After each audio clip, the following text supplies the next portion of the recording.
परीक्षित महाराज के बारे में सूत गोस्वामी जी कह रहे थे, उत्सृज्य सर्वतः संगम विज्ञाता जित संस्थिति वैयासकिर्जहो शिष्यो गंगायाम स्वम कलेवरम।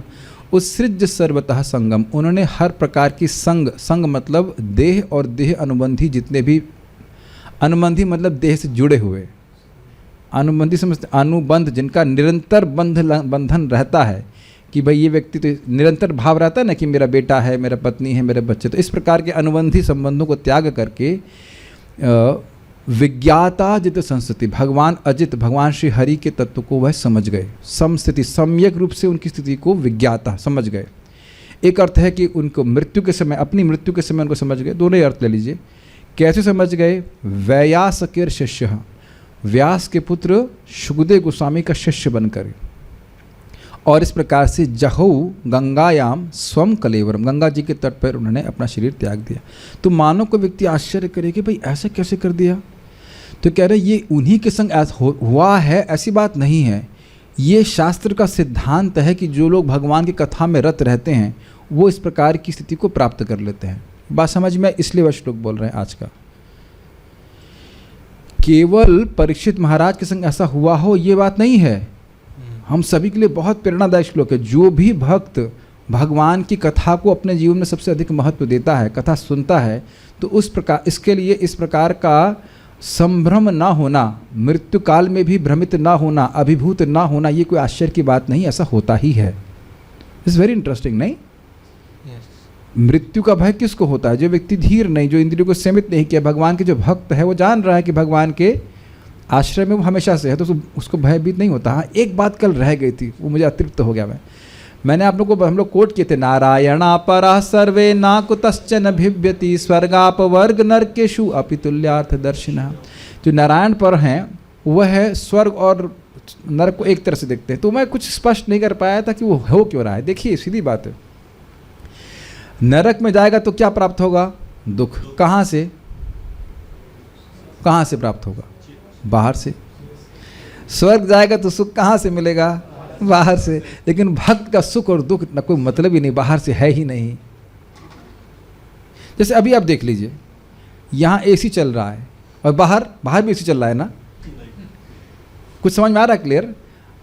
अंदर एसी चल रहा है तो बाहर कितना भी हीट हो कोई फर्क पड़ रहा है आपको? कूल है ना? Are you chill and relaxed? ठीक है, चिलैक्स कहा जाए, एकदम स्पष्ट है ना? और ये बात ऐसे, जब तक व्यक्ति एसी को जानेगा नहीं, कहेगा ऐसे कैसे हो सकता है?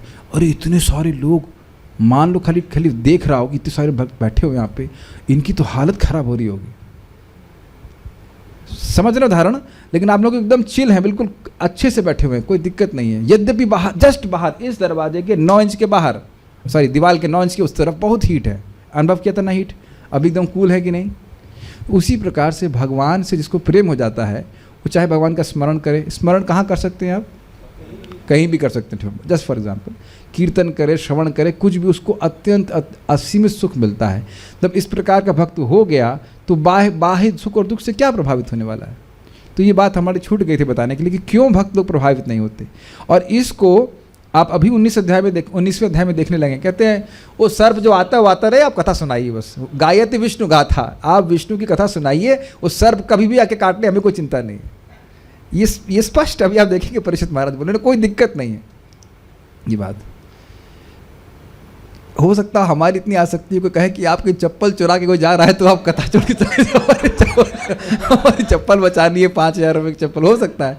लेकिन इतनी भी आसक्ति, जरा से भी आसक्ति परीक्षित महाराज को नहीं थी। ये बात है। ये एक और उदाहरण आ रहा है, वैसे तो मैं थोड़ा उत्साहित हो रहा हूँ, लेकिन जड़ भरत को गर्दन काटने के लेके जाएंगे 5वें स्कंद में, तो महाराज बोलते हैं कि मान लो किसी ब्रह्मचारी की कोई कॉपी लेके भाग जाए तो उतनी भी आसक्ति जड़ भरत को नहीं थी, तो शरीर को मारना है मारो, खत्म करो, कोई दिक्कत नहीं। इट इज अमेजिंग, नहीं कि कैसे इतना व्यक्ति निरासक्त हो सकता है। तो यह श्लोक बोल रहा है कैसे निरासक्त हो जाता है। बहुत सुंदर श्लोक है, मेरे पीछे बोलिए। श्रीमद् भागवतम प्रथम स्कंद 18वां अध्याय 4था श्लोक। नोत्तम श्लोक वार्तानां नोत्तम श्लोक वार्तानां जुषतां तत्कथामृतम् जुषतां तत्कथामृतम् स्यात् सम्भ्रमो अन्तकालेऽपि स्यात् सम्भ्रमो अन्तकालेऽपि स्मरतां तत्पदाम्बुजम्। स्मरतां तत्पदाम्बुजम्। ये बताइए पहले कि सुनने में कैसा लग रहा है, सुनने में कितना सुंदर है ना, अर्थ तो बहुत सुंदर है, सुनने में कितना अच्छा है। नो उत्तम श्लोक वार्तानां नोत्तम श्लोक वार्तानां जुषतां तत्कथामृतम् जुषतां तत्कथामृतम् स्यात् सम्भ्रमो अन्तकालेऽपि स्यात् सम्भ्रमो अन्तकालेऽपि स्मरतां तत्पदाम्बुजम्। स्मरतां तत्पदाम्बुजम्। नोत्तम श्लोक वार्तानां जुषतां तत्कथामृतम् नोत्तम श्लोक वार्तानां जुषतां तत्कथामृतम् स्यात् सम्भ्रमो अन्तकालेऽपि स्मरतां तत्पदाम्बुजम्। स्यात् सम्भ्रमो अन्तकालेऽपि स्मरतां तत्पदाम्बुजम्। नोत्तम श्लोक वार्तानां नोत्तम श्लोक वार्तानां जुषतां तत्कथामृतम् जुषतां तत्कथामृतम् स्यात् सम्भ्रमो अन्तकालेऽपि स्यात् सम्भ्रमो अन्तकालेऽपि स्मरतां तत्पदाम्बुजम्। स्मरतां तत्पदाम्बुजम्। क्या अर्थ है भाई, बहुत सुंदर अर्थ है। ऐसा इसलिए हुआ, क्या कैसा किस लिए हुआ जरा बताइए।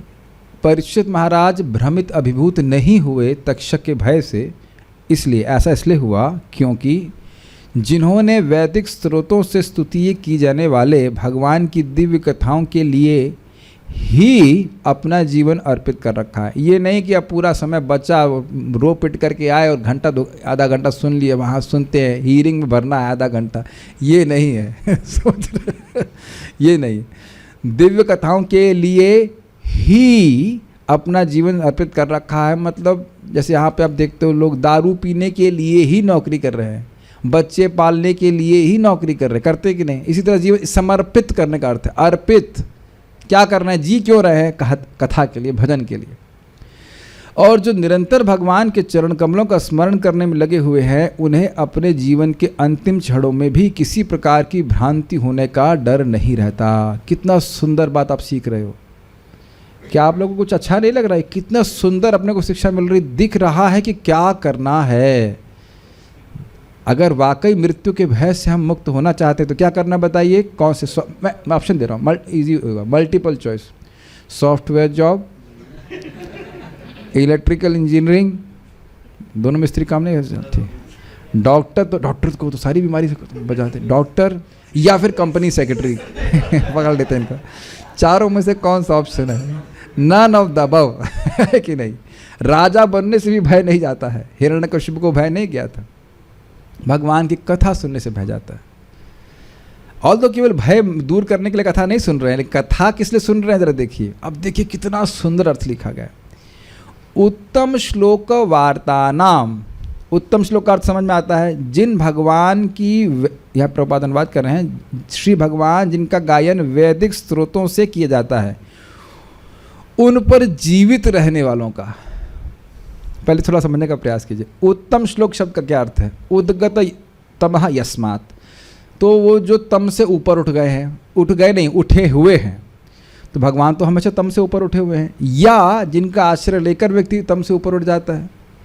और एक और अर्थ है कि जो उत्तम लोग हैं जैसे शिव जी और ब्रह्मा जी, वह भगवान का उत्तम श्लोकों में गुणगान करते हैं। एक ही अर्थ है। तो इस प्रकार से भगवान हैं जिनका महान महान लोग गायन करते हैं, उन पर जीवित रहने वालों का। अब भगवान पे जीवित रहने वालों का मतलब हुआ जीवंत सन्मुखरितम भवदीय वार्ताम। अब कुछ क्लियर हो रहा है कि भगवान, इसीलिए प्रभुपाद अनुवाद किए कि भगवान कृष्ण की वार्ता को ही करने में अपना जीवन समर्पित कर रखे। भगवान के बारे में बोलना है, सुनना है, बोलना है, जप करना है, कीर्तन करना, इसी में अपना जीवन समर्पित करके रखा हुआ है। It's not a part time business, it is not an inclusive activity, it is an exclusive activity for them. बस यही करना, यही करना, यही करना, कथा करना, उसके लिए ऐसा होगा। लोग ध्यान से सुनते नहीं, कहते हम तो आधा घंटा सुन रहे हैं, घंटा सुन रहे से क्या होगा, उससे तो हम भय हमारे हृदय में अभी व्याप्त है, तो और बढ़ाना पड़ेगा उसको। यहाँ क्या बात बोल रहे हैं? जो कथा के लिए ही जी रहा है, थोड़ा थोड़ा कथा सुन रहा है ऐसा नहीं बोल रहे हैं, क्या ये समझ पा रहे हैं? किसी वस्तु के लिए ही जीवित रहने का क्या अर्थ है? अब वही चीज़ हमारे जीवन में सबसे अधिक महत्वपूर्ण है। देखिए, इस जगत में दृष्ट है कि जो लोग शराब के प्रति बहुत आसक्त होते हैं, उनकी सैलरी भी बहुत कम होती है। तो पूरा दिन भर रिक्शा चला रहा है, कुछ मेहनत कर रहा है, किस लिए? सोम रस मिल जाए किसी तरह, अंत में, है कि नहीं? या और कोई मतलब स्त्री में आसक्त है तो वो स्त्री संग आदि से प्राप्त हो जाए, उसके लिए सारी मेहनत कर रहा है। भले वो और कार्य करते हुए दिख रहा है, लेकिन उसको वो चीज़ प्राप्त हो जाए, है कि नहीं? देखा गया है कि नहीं बात? तो उस तरह से समझना चाहिए कि भाई वो जी ही किस लिए रहे? कथा सुनने को मिल जाए, कथा सुनने को मिल जाए, कथा के लोलुप कह लीजिए।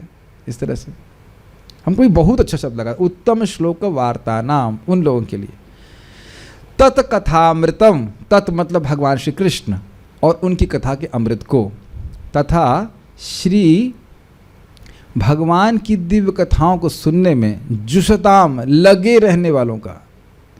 लगे रहने का वाला ये नहीं कि मतलब हफ्ते में रेगुलर सुनते हम कथा, क्या भाई हफ्ते में एक बार बोले, हफ्ते में हम 4-5 बार तो 4-5 दिन तो सुनते हैं, और उससे पूछो 4-5 दिन ही खाते हैं आप, कि क्या उत्तर होगा? 7 दिन और दोनों टाइम खाते हैं कि नहीं खाते हैं? अरे भाई नहीं खाएंगे तो जिएंगे कैसे? ऐसा बोला जाएगा कि 4-5 दिन ही हम सुनते हैं। बल्कि ऐसे भी बोल रहे थे, मैं जब महसूस करता हूँ कि मेरा एनर्जी लेवल डाउन हो रहा है तब मैं कथा सुन लेता हूँ। मैं कहा वाह, तो हमने कहा अगर आप रोज़ सुनेंगे तो आपका एनर्जी लेवल कभी डाउन नहीं होगा। तो ये लॉजिक है ना, लॉजिकल है ना, कि आपको जब एनर्जी लेवल भक्ति में डाउन लग रहा है तब सुन रहे हैं। तो ये कोई तरीका तो है नहीं, जब कमजोरी आती है तब ग्लूकोज पीते हैं, ऐसा तो नहीं करते ना। रोज ही खाना खाते हैं ना, रोज खाना खाते तो शक्ति रहती है।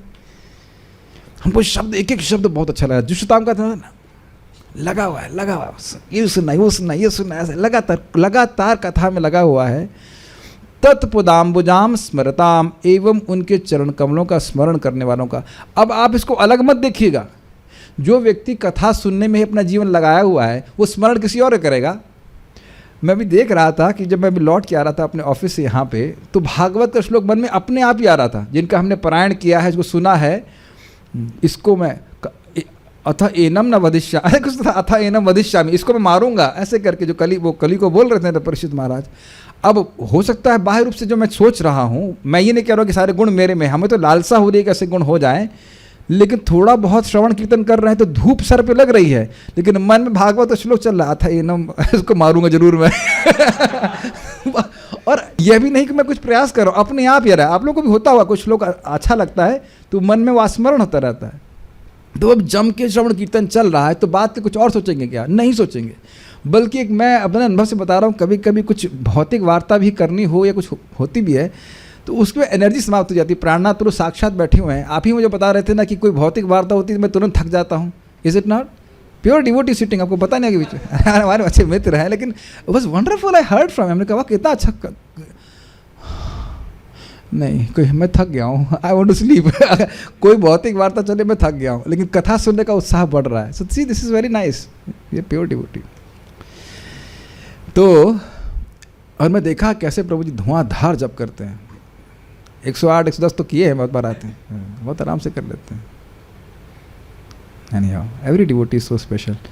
तो 3 चीज़ को आपने देखा, जिनका जीवन ही कथा के लिए है और खाली से बोल नहीं रहे हैं, तत्कथामृताम जुषताम, और लगे हुए कथा सुनने में, और तत्पदाम्बुजम स्मरताम, और इस कारण से भगवान के चरण कमलों को स्मरण करते ही रहते हैं, करते ही रहते हैं। तो अंत काले पि संभ्रमो न स्यात्, अंत काल में भी किसी प्रकार का मोह नहीं उत्पन्न होता है। और फिर पकड़ लीजिए भागवतम से, यस्याम वै श्रूयमाणायाम कृष्णे परम पुरुषे भक्तिरुत्पद्यते पुंसाम शोक मोह भयापह। जिस भागवत को पूरा नहीं सुना है, सुन रहा है, प्रेजेंट कंटिन्यूस सुन रहा है, तो किस में भक्ति उत्पन्न होती है? भगवान श्री कृष्ण परम पुरुष में। और उससे क्या हो जाता है? तो कहते हैं शोक मोह भयापह, शोक मोह और भय का नाश हो जाता है। तो जो जब सुन रहा है तब ये स्थिति प्राप्त हो जाती है। तो जो सुन ले और बार बार पीता रहे उसको, तो बताइए उसके जीवन में कितनी भक्ति बढ़ जाएगी। उनको बहुत सुंदर बात है सब लगती है। तो क्या सीखा आपने? 3 गुण बताइए। एक, पहला गुण क्या है? उत्तम श्लोक वार्ता नाम, मतलब जिनका जीवन भगवान की कथा के लिए ही जी रहे हो, और किसी कारण से नहीं जी रहे हैं कि और कुछ कार्य करना है। दूसरा, तत्कथामृताम जुषताम, लगे हुए हैं कथा सुनने में, ठीक। और तत्पदाम्बुजम स्मरताम, उनके भाई स्वाभाविक सी बात है, जो कथा सुने हुए तो मन भी भगवान में लगा रहेगा, तो भगवान के चरण कमल का स्मरण करने में लगा हुआ व्यक्ति, तो क्या प्रभाव होगा? अंत काले भी संभ्रमो नास्यात्, अंत काल में भी संभ्रम नहीं होगा कि अरे मेरा क्या होगा इत्यादि इत्यादि। ये स्वयं भक्त लोग अनुभव कर रहे होंगे कि मृत्यु का भय कम हो गया है एटलीस्ट। अब ऑब्वियसली ऐसा नहीं कि ट्रक के सामने हम चले जाएं। बद्रीनाथ महाराज बोल रहे थे कि devotees are fearless but not foolish. ऐसा नहीं करे तुमको मृत्यु के बारे चलो तुम गोली रख देगा, ऐसा नहीं है। But is it not? मृत्यु का भय, एक से हम आगे बढ़ जाएं, जब इस पर विचार कर लें, ये बहुत कठिन प्रश्न है। मृत्यु का भय किस लिए होता है? वाह, कौन बोला? कौन बोला? आपने बोला। You really deserve, very nice. भोग छूट जाएंगे इस कारण से डर होता है। और संस्कृत बता सकेंगे इसकी? अविद्या, अस्मिता, राग, द्वेष, अभिनिवेश। अब भोगों में अभिनिवेश हो जाता है व्यक्ति का, तो इसलिए डर लगता है ये भोग मुझे कैसे प्राप्त होंगे, जबकि हर देह, जो देह मिलेगी वही उसमें वो अच्छा लगेगा, है कि नहीं? आप लोग किसी को अपनी देह खराब लग रही है, आपको मतलब हम में से किसी को लग रही है, किसी को नहीं लग रही है? अरे हाँ, जो खराब लग रही है, क्लास के बाद बताता हूँ आपको। बड़ी खराब लग रही है आपको, किसी को नहीं खराब लगती, सबको खुश लगता है ना, कोई दिक्कत नहीं है। I am very nice.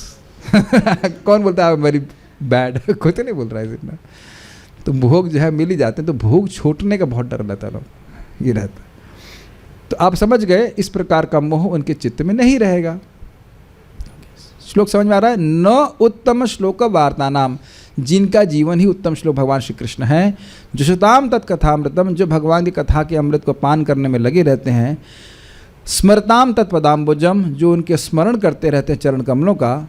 तो ना अंतकाले अपि ना संभ्रम स्यात्, अंतकाल में भी। अब भी का अर्थ क्या है? भी का अर्थ यह है कि अन्यों की हालत खराब होती है अंतकाल में। अच्छा, अंतकाल का एक और अर्थ समझिए। अंतकाल का मतलब जब शरीर पूरी तरह डिस्फंक्शनल हो जाता है, सोचने समझने की शक्ति भी ठीक से नहीं रहती, फिर भी संभ्रम नहीं होता। It's amazing. हर शब्द का बहुत महत्व है। भी का अर्थ समझ गए? ठीक है, दिस इज वेरी नाइस। तो ये एक और बात समझ में आ रही है कि मृत्यु के समय भगवान का स्मरण कैसे कर पाएंगे। इस समय अगर दवा के श्रवण कर रहे हैं, खूब अच्छे से तबीयत से श्रवण कर रहे हैं, तब हम भ्रमित नहीं होने वाले। श्रीधरी, यह कोई आश्चर्य की बात नहीं है कि भगवत भक्त को मृत्यु की विभीषिका जन्य भय भी नहीं होता, क्योंकि वे लोग बातें भी श्री भगवान की ही करते हैं एवं नित्य ही भगवान के कथामृत का सेवन करते हैं। ऐसे लोगों को किसी प्रकार का मोह होता ही नहीं। कभी नहीं हुआ तो आगे कैसे उत्पन्न हो जाएगा? तात्पर्य, जीवन के अंतिम क्षण में भगवान की दिव्य प्रकृति को स्मरण करके जीवन की सर्वोच्च सिद्धि प्राप्त की जाती है। बड़ा स्पष्ट है, अंत काले च मामेव स्मरण मुक्त्वा कलेवरम यह प्रयाति तजन देहम सयाति परमाम गतिम। अंत काल में मेरा ही स्मरण करके कोई व्यक्ति शरीर त्यागता है तो वह निश्चित मुझको ही प्राप्त करता है। जीवन की यह सिद्धि उसे ही मिल पाती है जिसने सुखदेव गोस्वामी जैसे मुक्तात्मा द्वारा गाए जाने वाले वैदिक स्रोतों से या उन्हीं की गुरु शिष्य परंपरा के किसी व्यक्ति से भगवान की वास्तविक दिव्य प्रकृति के विषय में जाना है। दो बातें हैं, या तो सुखदेव गोस्वामी मिल जाए आपको, वो कहाँ मिलेंगे, और नहीं तो उनकी परंपरा में कोई व्यक्ति आपको सुनाए। तो बेसिकली बात क्या है, कथा जब तक परंपरा में नहीं सुनी जाती, उस जीव के हृदय से कचरा नहीं जाने वाला है, उसका मोह बना लगेगा, बल्कि कथावाचक का ही मोह बड़ा रहता है। मोहवश ही तो कथा कर रहा है। कारिता कण लोभे ना कथा सारम तत्व कथा। कण के लोभ से, कण मतलब अन्न के लोभ से कि खान पीने को मिलेगा, पुआ पकौड़ी मिलेगी, इसलिए कथा चल रही है, या पैसा मिलेगा। जब वो ऐसा कोई व्यक्ति बोल रहा है तो उसकी कथा में कोई सार नहीं रहता, कोई दम नहीं रहेगा। इसीलिए प्रभुपाद जी कह रहे हैं गुरु शिष्य परंपरा में ही सुनना हो। वैदिक स्रोतों को किसी मनोधर्मी से सुनने से कोई लाभ नहीं होता। मतलब जैसे श्लोक में 3-4 शब्द आए, अब कोई मनोकल्पना करके इसका ये अर्थ ले ले वो अर्थ ले ले तो उससे कुछ नहीं होता। आप समझते हो इस बात को? परंपरा में जैसे आचार्यों ने बताया वैसा अर्थ लेना होता। जैसे आपने सुना है कार्त स्वर प्राणात्र से पूछता हूँ, आप में से कोई नहीं बताना, प्रभु जी कार्त स्वर का अर्थ क्या होता है? कार्त स्वर, स्वर जानते हैं? स्वर, हाँ एग्जैक्टली, आपकी कोई गलती नहीं, आपने सही बोला। कार्त स्वर का यही अर्थ होता है, कातर स्वर में बोलना। लेकिन भागवत हम लोग पढ़ चुके हैं कार्त स्वर परिच्छदम मतलब स्वर्ण। स्वर्ण, कार्त स्वर का अर्थ स्वर्ण कैसे हो गया? तो श्रीधर स्वामी इसका अर्थ इस प्रकार से लिए हैं। आप समझ रहे हैं बात? एक बार एक भागवत में छठे स्कंद में घृणा शब्द आता है, तो घृणा का मतलब प्रेम भी होता है। तो इस प्रकार से जैसा आचार्यों ने उन अर्थों को लिया वैसे स्वीकार करें तो कृष्ण बड़े प्रसन्न होते हैं।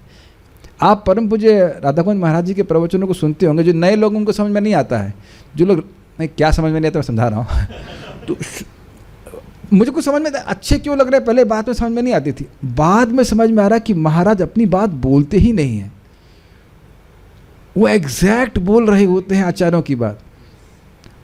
ही टेस्ट हिमसेल्फ, वो खुद भी इसको आस्वादन करते हैं, वो एक अलग बात है, लेकिन वो इसी कारण से अच्छी लगती है क्योंकि वो एक एक अक्षर एक एक शब्द कृष्ण को बहुत प्रिय है। ये प्रभुपाद जी के तात्पर्य का एक एक शब्द भगवान को बहुत प्रिय है, तो उसको रिपीट करने में अपने को भी सुख मिलेगा और अन्य जीवों को भी सुख मिलेगा, वह भगवान की तरफ उन्मुख होंगे। ये बात है, इस इज रिएक्टिव हियरिंग, नया शब्द मिल गया, अच्छा है, reactive hearing. Krishna is pleased by that.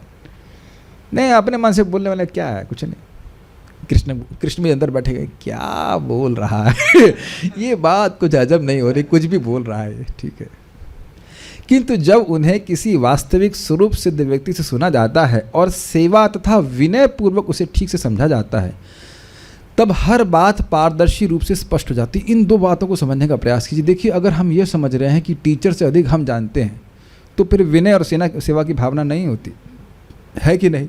आप कहें कि प्रभुपाद जी के जानते हैं, हम अधिक जानते हैं, तो बस हो गया तुम्हारी कहानी खत्म। क्या समझोगे बताओ? फिर नहीं समझ सकेंगे ना। अभी एक सुबह भक्त बोल रहे थे, हमसे एक व्यक्ति बहस कर रहा था, ये था वह था ये था। हमने कहा बहस कर क्यों रहे थे आप? आध्यात्मिक विषय या ज्ञान बहस का मुद्दा नहीं होता है। अगर आप उसकी आप पे श्रद्धा है तो ठीक है, नहीं तो आप मत बताइए। प्रभुपाद जी अपने लेक्चर में बोलते हैं इस बात को कि तुम देख लो, तुम्हारी श्रद्धा है तुम आओ, नहीं तो कोई बाध्यता थोड़ी ना। ये बात है। दिस इज़ वेरी नाइस, क्योंकि अगर इस प्रकार की भावना है तब भगवान हृदय में ज्ञान प्रकट करेंगे। भगवान की आज्ञा है, तद विद्धि प्रणिपातेन परिप्रश्नेन सेवया उपदेक्षन्ति ते ज्ञानम ज्ञानिनस्तत्त्वदर्शिनः। 3 गिफ्ट आपको भगवान को गुरु को देने होते हैं। क्या गिफ्ट हैं?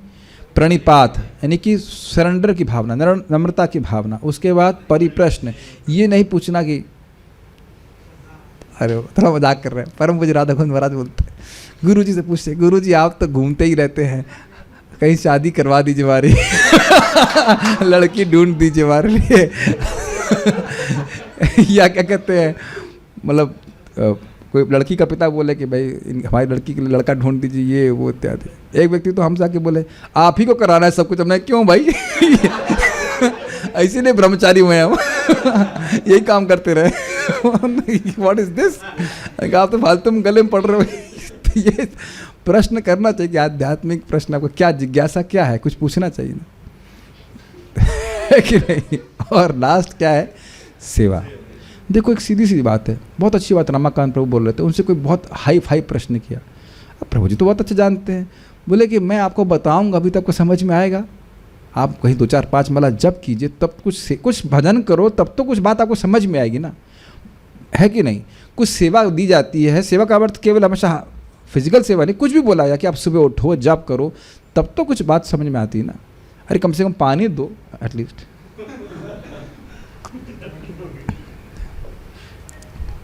सेवा इज वेरी नाइस।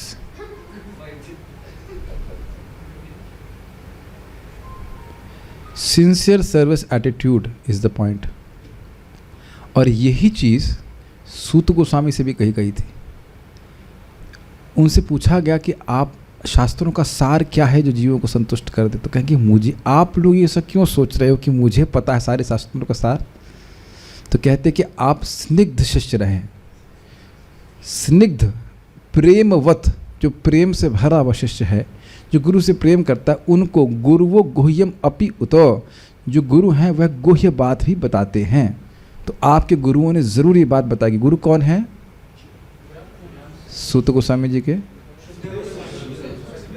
व्यासदेव जी भी हैं, लेकिन प्रमुख गुरु हम देख रहे हैं शुकदेव गोस्वामी हैं। और वह देख रहे थे कि उग्रश्रवण नाम है उनका, सूत गोस्वामी जी बहुत उग्र, बहुत उग्रता से, मतलब बहुत ही गंभीरता से श्रवण कर रहे थे। वो जानते थे कि आगे भागवत बोलेंगे, बिल्कुल पास में बिठा कर उनको कथा और वो बोले भी हैं। 12वें स्कंद में आप देखेंगे यही सूत गोस्वामी जी आगे जा करके शौनक आदि ऋषि को बोलेंगे, तो वो आशीर्वाद भी दे रहे थे उनकी इस प्रकार की आग्रह को देख करके। सेवा समझ रहे हैं इस बात को? देखिए, वैष्णवों की, साधुओं की, गुरु की सेवा का सबसे पहला मानदंड तो ये कि सुनना चाहिए। सुन नहीं रहा है और तो फिर क्या सेवा कर रहा है बताइए। ये तो खैर बड़ा विषय हो जाएगा, लेकिन बड़े इंपॉर्टेंट बात सीखना चाहिए। किस प्रकार से सीखना है? पारदर्शी रूप से स्पष्ट हो जाती है। मतलब समझाता हूँ, मेरा चश्मा है, ये पारदर्शी है कि नीला पीला है? तो पारदर्शी है मतलब यथावत चीज़ें दिखाई पड़ रही, ये कहने करते हैं। ये बात समझ में आने वाली है। इस तरह विनीत शिष्य जीवन के अंत तक दिव्य स्तर पर रह सकता है, निरंतर दिव्य स्तर पर रहता है। ऐसा नहीं कि मृत्यु के समय में वो प्राप्त किया है, ऐसा नहीं कि मृत्यु, ये कहीं सुनाई तो नहीं पड़ रहा है मृत्यु के समय वह मोह को ना प्राप्त हो, ऐसा नहीं है। पूरा जीवन ही मोह से वो दूर रहता है। इस प्रकार से वैज्ञानिक अनुकूलन द्वारा मनुष्य भगवान को जीवन के अंत समय तक स्मरण रख सकता है। जब शरीर के जर्जर होने से स्मरण शक्ति ढीली पड़ जाती है। ये समझ में आया? अपी का अर्थ अंत काले अपी। अपी की व्याख्या प्रभुपाद जी कर रहे हैं कि देखो उस समय हालत खराब होती है, शरीर का एक एक अंग डिस्टर्ब हो जाता है, कफ वित्त वायु सब डिस्टर्ब हो जाता है, फिर भी वह कृष्ण का स्मरण कर सकता है। किसकी कृपा से? भगवान की कृपा से। It's not an easy thing. ये आप देख लीजिए, जैसे मेरी भी दादी मरने वाली हैं, अब उनको स्मरण करवाइए कृष्ण का। चैलेंज देता हूँ, चैलेंज नहीं देता, कुछ लक्ष्मी भी दे देंगे, जाओ 10,000 रुपये दे देंगे, जाओ स्मरण करा लो। नहीं होगा, कोई शाप नहीं दे रहे, क्या करूँ बताओ? न सुनाई पड़ रहा है, ना कुछ दिखाई ठीक से दिखाई पड़ रहा है, ना कोई इच्छा भी है कृष्ण की स्मरण करने की। कैसे कराओगे बताओ? 80 पता कितने साल की, मुझे पता 89 की, पता कितने साल की है। 89 साल भजन, चलो 9 साल छोड़ दीजिए, 10 साल 12 साल 20 साल से भी शुरू किया होता, कितना भजन होता उनके पास। अब हम क्या कर सकते हैं? और किसी के भी दादा दादी मर रहे हों, आप प्रयास करना कि वह कृष्ण का स्मरण कर लें, वह स्मरण कर भी नहीं पाएंगे, नहीं होता है। It doesn't work. तो ये बहुत बड़ी बात है। अंत काले अपी, अपी का मतलब अस्तित्व में शरीर की स्थिति बिल्कुल डिस्टर्ब हो जाती है। आप यहाँ देखते नहीं कि जरा बुखार हो जाता है, जप करने में कितनी कठिनाई होती है। तो शरीर छोड़ते समय कितनी बड़ी परेशानी, कितना बड़ा एग्जाम है, व्यक्ति को सोचना चाहिए। लेकिन फिर भी हो पाता है, क्यों? क्योंकि जीवन भर भगवान की कथा सुनी है। इसीलिए जो बुद्धिमान व्यक्ति है, यहाँ इस सभा में या जब कभी भी कोई इसको सुनेगा, दिमाग में घुसा लीजिए कि मनुष्य जीवन है भगवान के बारे में श्रवण करने के लिए। Please hear that what we hear is what we remember. जो हम सुनते हैं वह स्मरण होता है। इसीलिए प्रभुपाद जी वैज्ञानिक अनुकूलन का अर्थ बता रहे हैं। ये वैज्ञानिक बात है, जो आपने सुना है वही स्मरण रहेगा। तो सुनते सुनते सुनते दिमाग में रिकॉर्डिंग हो जाएगी, वही बात घूमेगी मन में, है कि नहीं? ये बात बोल रहे हैं। समान व्यक्ति के लिए जीवन के अंत समय वस्तुओं को यथारूप में स्मरण रख पाना कठिन है। अपने बेटे को और पत्नी को भी भूल जाते हैं लोगों को, पता है ये बात? वो देखते कहते तुम कौन? आपने ऐसा पता नहीं देखा है कि नहीं? हमने देखा है कि सब भूल जाते हैं, सब कुछ भूल जाता है। एक इंटरेस्टिंग चीज़ है, नाम तो नहीं जानते, हमने सुना है कि एक प्रभुपाद जी की शिष्या रही, अब तो शरीर छूट गया, वो सब भूल गई, केवल हरे कृष्ण मंत्र याद था। हरे कृष्णा कृष्णा कृष्णा हरे हरे, हरे राम राम राम हरे हरे। तो कितना बढ़िया हो कि मृत्यु के समय सब भूल जाए, भगवान का नाम याद रहे। ये भी एक्सक्लूसिव है, ये भी अद्भुत बात है, नहीं? सब भूल गए।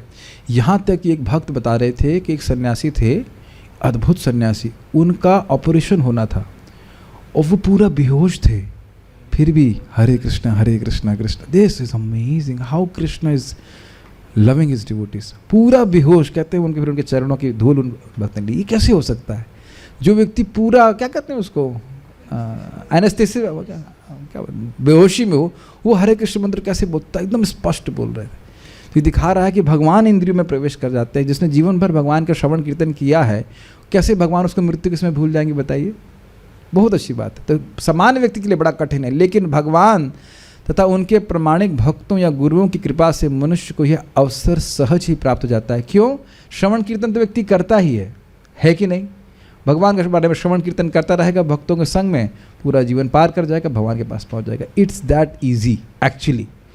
लगे रहिए श्रवण कीर्तन में और देखिए आप भगवान के पास पहुंच जाएंगे। ये कोई हमारी बात नहीं है कि हम किसी को प्रेरणा देने के लिए बोल रहे हैं। भगवान महाप्रभु स्वयं बोल रहे हैं, ब्रह्मा जी स्वयं बोल रहे हैं। ब्रह्मा जी ने देखा है लोगों को श्रवण कीर्तन करते हुए और भगवान के पास जाते हुए। उनका सामर्थ्य है कि उनको दिखाई पड़ता है कौन जा रहा है। Does that make sense to you? वो जब वो बोल रहे हैं कि जीवंत सन मुखरितम भवदीय वार्ताम, वो कोई नई बात नहीं बता रहे हैं जिसे ट्राई करना, देखो भाई करके हो सकता हो फंसा सफल हो जाओगे, नहीं। वो देख रहे हैं कि कैसे उनके एक ही दिन में कितने लोग भगवान की प्राप्ति किए हैं। Does that make sense? It's a standard procedure to attain God. Attain God, भगवान की प्राप्ति करना।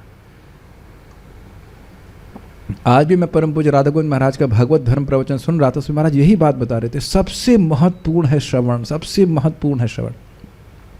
श्रवण करेंगे तो वही बात आपको स्मरण होगी। बिना श्रवण किए कोई बात स्मरण होती नहीं है कि नहीं? बेटा बताना जरा 12वें स्कंद का 12वें स्कंद के पहले अध्याय का पहला श्लोक। जरूर पता होगा आपको नहीं पता। रामकृष्ण आपको पता है? मुझे भी नहीं पता है क्योंकि कभी दोबारा सुना ही नहीं है, 12वां स्कंद पढ़ा ही नहीं हमने तो इसलिए हमने पता ही नहीं। सीधी बात। वेद श्रुति में पता होगा आपको भी नहीं पता। तो अब आप बताओ, जब पढ़े ही नहीं उस श्लोक को तो कैसे मन में आ जाएगा? जरा बताइए। अब कुछ क्लियर हो रहा है? ऐसा तो नहीं कि जीवन में कभी गीता नहीं पढ़ी तुरंत मरते समय एकदम प्रकट हो जाएगा धर्म क्षेत्र कुरुक्षेत्र, ऐसा तो नहीं हुआ। और गजेंद्र के संग क्या हुआ देखिए, पिछले जन्म में जो वह स्त्रोत पढ़ रहे थे वह अगले जन्म में जब मृत्यु होने वाली हुई थी तब भगवान प्रकट करा दिए। मत्ता स्मृतिर ज्ञानम अपोहनम च। भगवान अपने भक्त की सेवा को कभी नहीं भूलते हैं। दृष्ट है? चलिए आगे बढ़ते हैं। तो महाराज परिषद ऐसा ही हुआ क्योंकि पूरा ऐसा नहीं कि वो आज पहली बार कथा सुन रहे हैं, वो जीवन भर कथा में समर्पित थे और अंतकाल में पूरी तरह समर्पित हो गए और उस प्रकार से भगवान को प्राप्त कर पाए। एक बात आप जानते हो कि नहीं, जब उद्धव जी भागवत सुना रहे थे भगवान श्री कृष्ण की रानियों को, तो परीक्षित महाराज पूछे मेरा क्या होगा मुझे कब सुनने को मिलेगा? तो वहाँ उद्धव जी कहते हैं कि आपको शुकदेव गोस्वामी सुनाएंगे। तो आप समझ सकते हैं कि वहाँ भी उनका आग्रह था। इधर देखिए अर्जुन को भी, अर्जुन गीता सुन रहे हैं और 10वें अध्याय में कहते हैं तृप्ति नहीं हो रही है, तृप्ति नहीं हो रही। इधर बीगुल बच चुका है, तलवार चढ़ गई है, लेकिन उनको कथा सुनने में तृप्ति नहीं हो रही है। तो आप ये समझ लीजिए, भले ही गृहस्थी में है, क्षत्रिय है, कुछ भी है, लेकिन कथा में आ सकती है, कथा में आ सकती है। ये बड़ा स्पष्ट है। पूरा जीवन परीक्षित महाराज का इस प्रकार से था। ठीक है, अब इसमें बड़ा सुंदर लिंक है कि क्या था, एक मिनट, इसका लिंक मैं भूल गया। हाँ, लिंक ये है कि देखिए जो भक्त इस प्रकार से करते हैं वो कभी संभ्रम को प्राप्त नहीं होते हैं। तो परीक्षित महाराज के लिए तो इसमें आश्चर्य की बात ही नहीं है। क्यों आश्चर्य की बात नहीं है? कि यद्यपि कली का प्रवेश उनके राज्य में हो चुका था, लेकिन फिर भी कली अपना प्रभाव नहीं दिखा पा रहा था। तो वो महान भगवान के भक्त हैं, तो उनके लिए इस प्रकार से जो पिछला श्लोक है उसको जीवन में चरितार्थ करना कोई आश्चर्य की बात नहीं है। कुछ समझ में आ रहा है? इसलिए वो श्लोक बोल रहे हैं। समझ में आया? ये एक सिद्धांत है कि जो भगवान का श्रवण कीर्तन करता है, स्मरण करता है, वह मृत्यु काल से प्रभावित नहीं होता है। तो परीक्षित महाराज के बारे में तो कहना ही क्या, उनका इतना तीव्र प्रभाव था, भगवान के भक्त थे महान, कि कली भी अपना प्रभाव नहीं दिखा पा रहा था, यद्यपि वह प्रवेश कर गया था। तो दैट इज अ लिंक। नहीं तो आप देखेंगे कि श्लोक को इंडिपेंडेंटली देखेंगे तो समझे ये कहाँ से, कली कहाँ से आ गया। मेरे पीछे बोलिए, तावत कलिर्न प्रभवे, तावत् कलिर्न प्रभवेत्, प्रविष्टोऽपि ह सर्वतः, प्रविष्टोऽपि ह सर्वतः, यावद् ईशो महान उर्व्याम्, यावदीशो महान् उर्व्याम्, अभिमन्यव एकराट्, अभिमन्यव एकराट्। जब तक अभिमन्यु का महान शक्तिशाली पुत्र संसार का सम्राट बना हुआ है, तब तक कली के पनपने की कोई गुंजाइश नहीं है। लिंक समझ में आ रहा है दोनों का? ठीक है। अन्वय, यावत जब तक, उर्व्याम एकराट महान, पृथ्वी के एकमात्र सम्राट महान अभिमन्यु, अभिमन्यु के पुत्र राजा परीक्षित, ईशः, ईशा मतलब कंट्रोलर, प्रभु के रूप में विद्यमान है, तावत यह, तब तक इस जगत में सर्वतः प्रविष्टो अपि, सर्वत्र पूर्ण रूप से प्रवेश करके भी, पूरी तरह से फुल फोर्स में आने के बाद भी कली न प्रभवेत, कलयुग अपना प्रभाव नहीं दिखा सकता। क्यों कह रहे हैं, समझ गए लेंगे आप, संस्कृत देखिए। तावत कलिर न प्रभवेत, कली तब तक अपना प्रभाव नहीं दिखा सकता। प्रविष्टो अपि यह सर्वता, यद्यपि वह सर्वत्र प्रविष्ट हो चुका है यहाँ इस जगत में, कब तक नहीं दिखा सकता, यावत ईशो महान यूर्व्याम, जब तक प्रभु समर्थ, ईश्वर, कंट्रोलर, नियंत्रक, महान, महान मतलब महान, उर्व्याम पृथ्वी के ऊपर, अभिमन्यव एकराट, अभिमन्यु के पुत्र एक सम्राट के रूप में विद्यमान हैं। ये इनकी महानता को सूचित कर रहा है। राजा परीक्षित के भी विषय में यह कोई आश्चर्य की बात नहीं है। इस बात को तावत कलिह इत्यादि श्लोक के द्वारा कहा गया। किसको लिंक नहीं समझ में आ रहा है? लिंक समझ पा रहे हैं आप लोग? पिछले श्लोक में क्या कहा गया? जो श्रवण कीर्तन स्मरण करते हैं वह मृत्यु के द्वारा संभ्रम को प्राप्त नहीं होते। तो परीक्षित महाराज के बारे में तो क्या है ना, क्या मित्र समझ में आ रहा है? कोई भी भक्त जब इस प्रकार से करता है तो संभ्रम को प्राप्त नहीं होता। तो परीक्षित महाराज जैसे महान भक्त के बारे में तो कहना ही क्या। नित्य प्रभु समझ में आ रहा है लिंक? हाँ बोलोगे तो पूछ लूंगा कि क्या समझ में आ रहा है। हाँ बोलने से पहले सोचिएगा 10 बार, आप संभ्रम को अपना मत प्राप्त हो जाइएगा। समझ में आ रहा है कि उनके बारे में तो कहना ही कि वो तो इतने महान थे कि वे कली को भी नहीं पनपने दिए। ये बात है। अभिमन्यु के पुत्र, इस समय कली चल रहा है कि नहीं? कोई व्यक्ति अकेला बोल सकता है कि मैं कली को पनपने नहीं दूंगा? क्या कहेंगे? अब भाई कलयुग है अब क्या कर सकते हैं, भ्रष्टाचार तो होता ही है बोल करके अपने पराठे सेक करके सो खा लेते हैं। यही तो कर रहे हैं, बताइए गलत तो नहीं कर रहे, यही कर रहे। अरे हम ही लोग नहीं, प्राइम मिनिस्टर भी यही बोलेगा कलयुग है, क्या कर रहे हैं, अपना जूस पिएगा सो खत्म करनी, और तो कुछ नहीं करेगा। ठीक है, लेकिन उन्हें ऐसा नहीं होने दिया। अभिमन्यु के पुत्र राजा परीक्षित चक्रवर्ती सम्राट थे, इसलिए उनके भय से भयभीत कलयुग पृथ्वी पर पूर्ण रूप से प्रवेश करके भी अपने प्रभाव को प्रदर्शित नहीं कर सकता था। तात्पर्य देखिए, जैसा कि पहले बताया जा चुका है, कली ने इस पृथ्वी में बहुत पहले प्रवेश पा लिया था और वह सारे संसार में अपना प्रभाव फैलाने की ताक में था, किंतु महाराज परीक्षित की उपस्थिति के कारण वह ऐसा नहीं कर पा रहा था। यही अच्छे प्रशासन का ढंग है। कली जैसे उपद्रवित तत्व सदा ही अपने निंद कृत्यों को फैलाना चाहेंगे, लेकिन सक्षम राज्य का कर्तव्य है कि सभी प्रकार से इन्हें रोके। यद्यपि महाराज परीक्षित ने कली के लिए कुछ स्थान नियत कर दिए थे, किंतु उसी के साथ साथ उन्होंने प्रजा को इसका अवसर नहीं दिया कि वे कली के प्रभाव में बह जाएं। बहुत सरल तात्पर्य है और इसकी व्याख्या पहले भी की जा चुकी है कि उन्हें धर्म के पैरों को किस प्रकार से प्रतिसंदधे पुनः स्थापित किया था। ठीक है, फाइन। इसका लिंक, मैं ही लिंक भूल रहा हूँ, एक मिनट की लिंक क्या है इसका? अब मान लो कोई कहे कि तब तो इसका मतलब ये कहना चाहते हैं कि कली का प्रवेश ही नहीं हुआ है, होगा तभी तो उसका प्रभाव नहीं दिख रहा होगा। तो कहते हैं नहीं, कली का प्रवेश तो तभी हो गया था जब भगवान ने इस पृथ्वी को त्यागा था, छोड़ा था। यस्मिन् अहनि यर्हेव भगवान उत्ससर्जगाम तदेव हानुव्रतो साव अधर्म प्रभवः कलिः यस्मिन् अहनि यर्हेव भगवान उत्ससर्जगाम तदैवेहानुव्रतो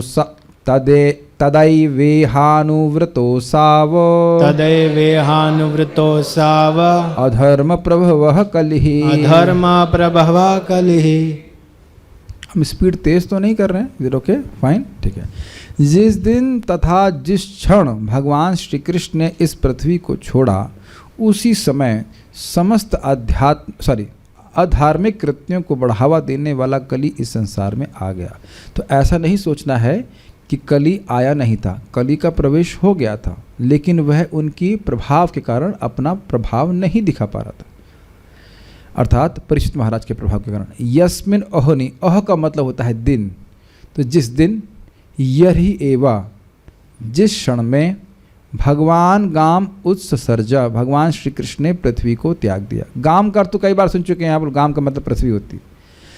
तदैव, तदा प्लस एव, उस समय निश्चित ही, कोई संशय नहीं करना चाहिए, यह इस जगत में अधर्म प्रभव, समस्त अधार्मिक कृत्यों को बढ़ावा देने वाला, प्रभाव का अर्थ लिखा है तेजी से फैलाने वाला।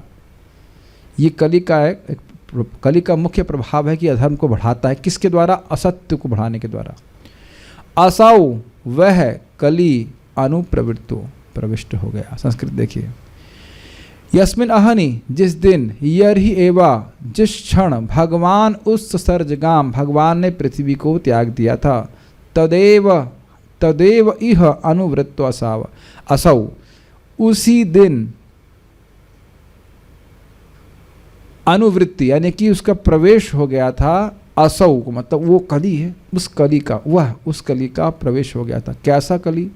अधर्म प्रभव कली, अधर्म को बढ़ाने वाला कली का प्रवेश हो गया। तो यह नहीं सोचना चाहिए था कि प्रवेश बाद में हो रहा था, उसकी सरकार तो पहले से आने चालू हो गई थी, लेकिन फिर भी परीक्षित महाराज ने उसको पैर जमाने नहीं दिया, बढ़ावा नहीं प्राप्त करने दिया।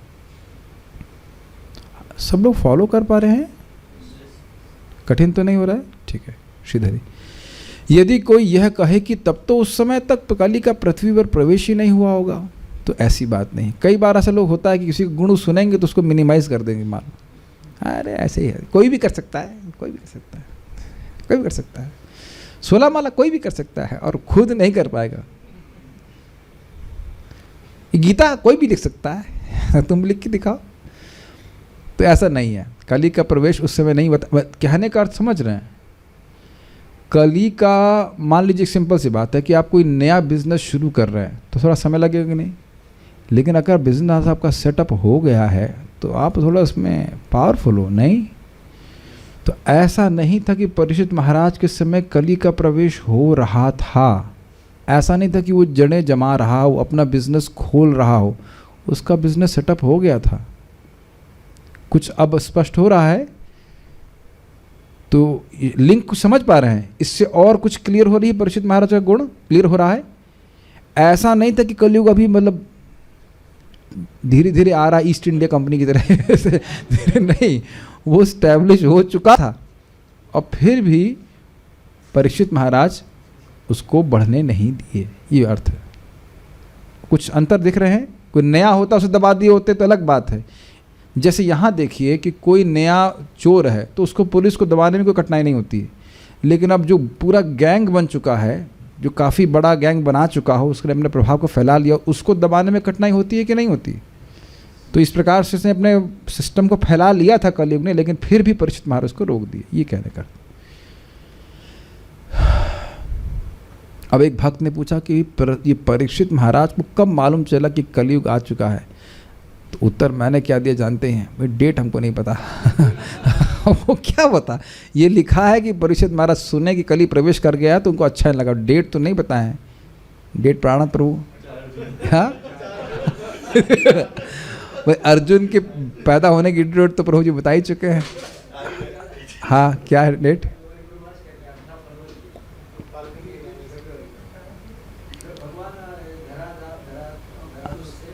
अच्छा, तो ये देखिए प्राणा तो जरा बताएंगे कि कली का प्रवेश कब हुआ? 18 फरवरी।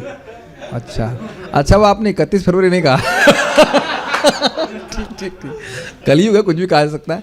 तो प्रभु जी के हिसाब से मतलब महाराज को कोट कर रहे हैं कि 18 फरवरी को भगवान गए, तो उसी दिन आया। तो आप हमेशा इस कथा में क्यों नहीं आते? हमेशा कुछ नई इन्फॉर्मेशन मिलेगी। तो भक्तों, आप लोग सब लोग सुन लिया भाई, नोट कर लिया अपने उसमें कि 18 फरवरी को हम लोग कली के आविर्भाव दिवस को सेलिब्रेट करने वाले हैं। और कोई सब भक्त प्रण कर लें कि अगर शादी करनी है तो 18 फरवरी शादी नहीं करेंगे। आप समझ लीजिए कि कली को अपने घर में कली को घर में प्रवेश करवा रहे हैं, तो इसलिए 18 फरवरी की शादी नहीं करनी। ठीक है, ये शिक्षा प्राप्त हो गई। ओके, थैंक यू प्रभु जी। हरे कृष्ण। बहुत मजाक हो गया, ठीक है। हाँ, तो कली उसी दिन पृथ्वी पर आ गया जिस समय भगवान ने उस पृथ्वी का परित्याग किया। वह कली ही अधर्म का मूल कारण है। एक अर्थ यहाँ पे ले लिया, प्रभाव का अर्थ होता है कारण, एक अर्थ हमने प्रभाव का अर्थ क्या लिया, बढ़ावा देने वाला, दोनों ही बातें। किंतु वह राजा परीक्षित के प्रशासन काल तक अपना प्रभाव नहीं प्रदर्शित कर सकता है। तात्पर्य, भगवान तथा उनके नाम, यश, गुण सभी अभिन्न है, एक ही रूप से वो भगवान है। भगवान की उपस्थिति के कारण कली पृथ्वी की सीमा में प्रवेश नहीं कर पा रहा था।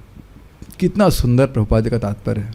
इसी प्रकार यदि भगवान के पवित्र नाम, गुणों आदि के सतत कीर्तन का प्रबंध हो तो कली के प्रवेश के लिए जरा भी अवसर नहीं मिल पाएगा। कितना सुंदर देखिए बात है। और ये क्या हमारे लिए बहुत सुंदर शिक्षा नहीं है? अगर हम निरंतर नियमित रूप से भगवान के नाम और कथा का श्रवण करते रहते हैं, उनके रूप का मतलब भगवान के संपर्क में बेसिकली रहते हैं। देखा आपने यहाँ पे, यस्मिन यही एवा, जिस दिन जिस क्षण भगवान चले गए उसी दिन कली का प्रवेश हुआ। कुछ सुनाई पड़ रहा है, कुछ समझ आ रहा है? जैसे ही आप हम भगवान का संपर्क छोड़ेंगे तो बस कली सामने। ऐसे समझ लीजिए कि भगवान का संपर्क छाते की तरह है। आप कहो कि जरा छाता हटा के देखता हूँ बारिश हो रही कि नहीं हो रही तुरंत भीगेंगे। ये उदाहरण समझ में आ रहा है? मानो आप सोचे, कभी कभी होता भी, सोचते लग रहा है बारिश कम हो गई है, छाता हटाया और भन्न से भीग जाते हैं, है कि नहीं? उसी प्रकार से एक दिन भी श्रवण कीर्तन छोड़ा तो कुछ कली का प्रभाव होता है। ये हम तो कहते रहते हैं भक्तों को, सुन जो भक्त ब्लूप करते हैं वो समझ में नहीं आता उनको। जो लोग ब्लूप समझते हैं, ब्लूप, हाँ, तो वो एक दिन नहीं सुनेंगे, 2 दिन नहीं सुनेंगे, 3 दिन नहीं सुनेंगे, उसके बाद श्रवण कीर्तन तो खत्म, उनका दर्शन भी समाप्त हो जाता है। ये चीज होती है। तो ये एक बहुत महत्वपूर्ण बात है कि नियमित रूप से अगर भगवत संपर्क हमको प्राप्त होता रहेगा तो हम कली से दूर रहेंगे। एक क्विज है, कली से हम तो दूर रहेंगे, लेकिन कली जब हमारे पास आएगा तो वो क्या करेगा? ये हम पढ़ चुके हैं, चॉइस नहीं, हम पढ़ चुके हैं। कली हमें क्या करेगा? पहली बात तो कली पहले हमारे में कौन से डिपार्टमेंट में प्रवेश करेगा? नहीं, मैं चित्त में, वेरी गुड प्रद्युम्न रोज, चित्त में।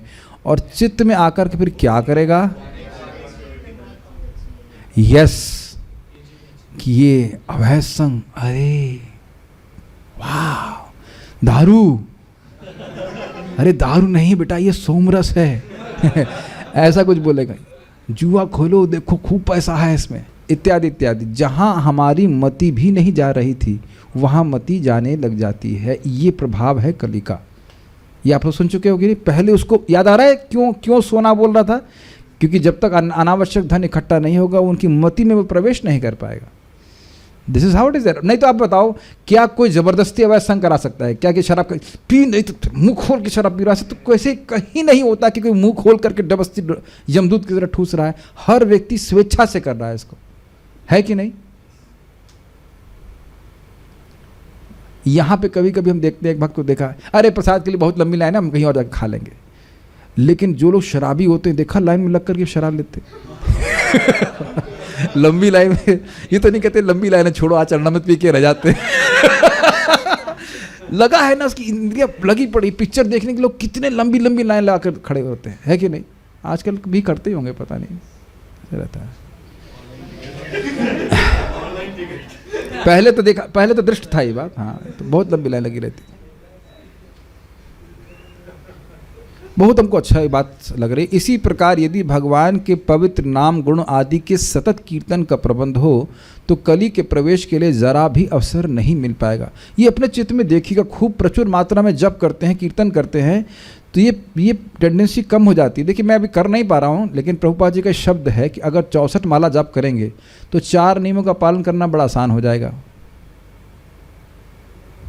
और ये एक सच्ची घटना है। प्रभुपाद जी के शिष्यों के बारे में हम सुने थे कि वो गृहस्थ थे, तो संतान उत्पत्ति के दिन उन्हें 50 माला के, फिर कहा छोड़ो नेक्स्ट महीने फिर अगले महीने का मौका आया, फिर 50 माला के फिर छोड़ो क्या करना नेक्स्ट महीने, ऐसे करके कई दिन तक पोस्टपोन कर दिए। सुना ये बात, भोग की वासना समाप्त हो जाती है। भक्ति विनोद ठाकुर बोल रहे हैं, हमारे भोग में, हृदय में भोग की वासना कभी आती नहीं है, लगातार जलती रहती है। और भगवान की कथा हरिनाम जो है वह है वर्षा की तरह, तो जितना वर्षा की जाएगी उतना ये वासना तभी रहेगी और समाप्त भी हो जाएगी अल्टीमेटली।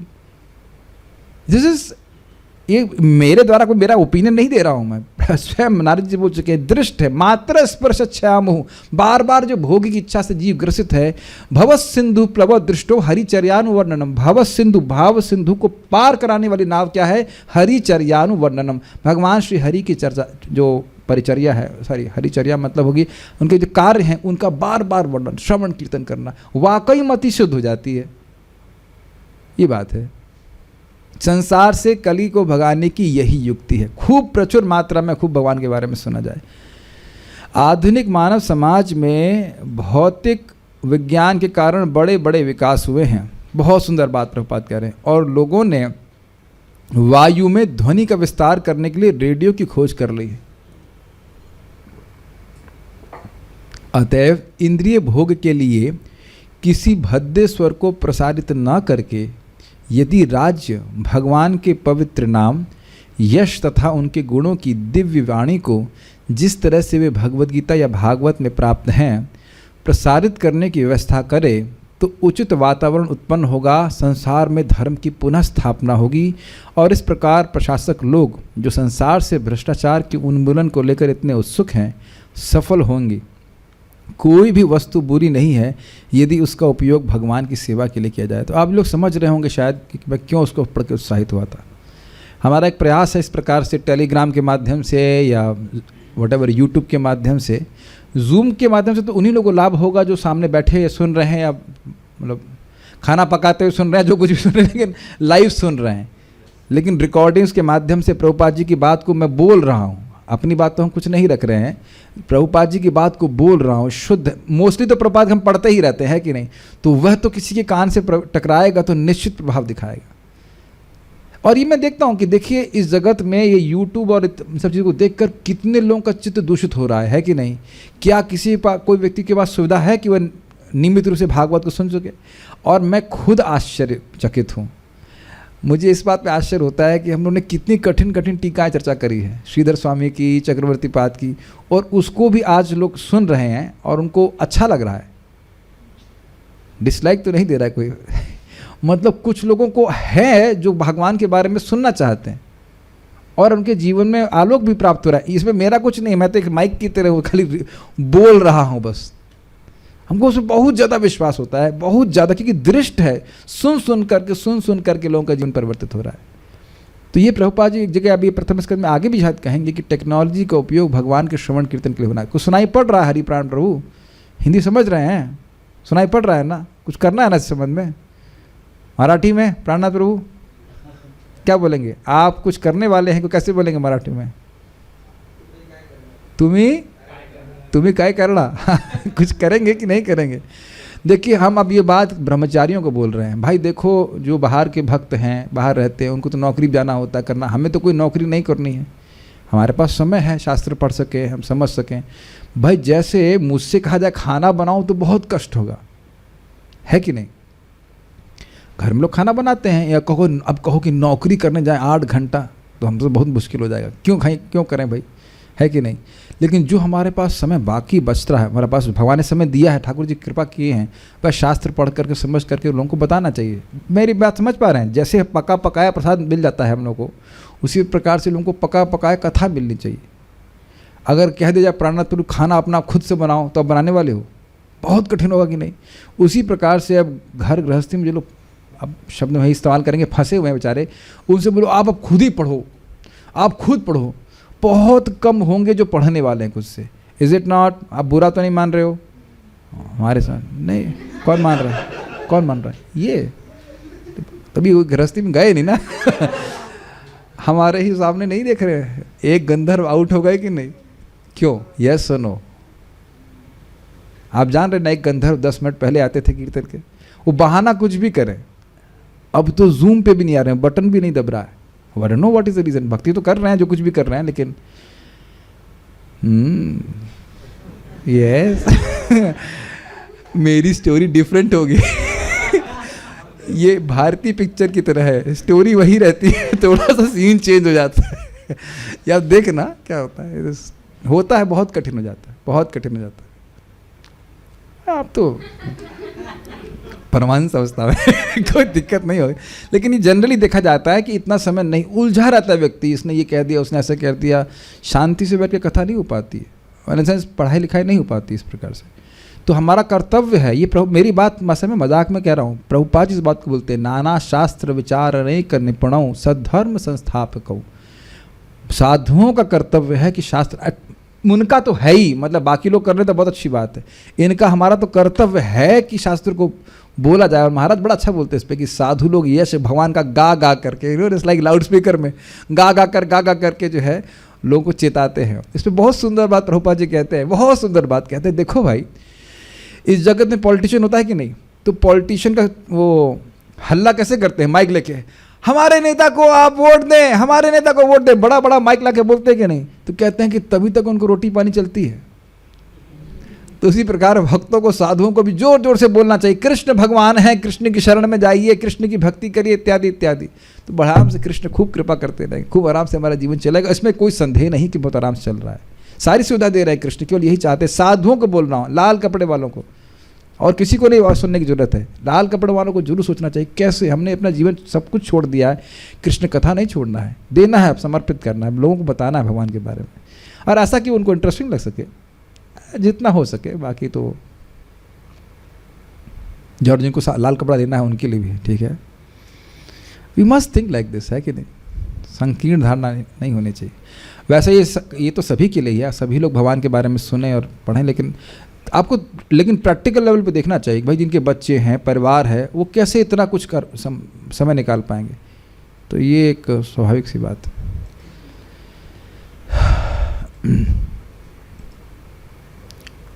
अब ये आज का आखिरी श्लोक है, लेकिन बहुत इंटरेस्टिंग है, सुपर इंटरेस्टिंग। ये जब मैंने पहले सोच रहा था कि 6 तक लूँगा, लेकिन यह जब श्लोक देखा हमने कहा ये तो आज के दिन, वो भी एकादशी के दिन ज़रूर बताना पड़ेगा। और वीर राघव आचार्य जी की टीका भी बड़ी सुंदर है, बहुत सुंदर है।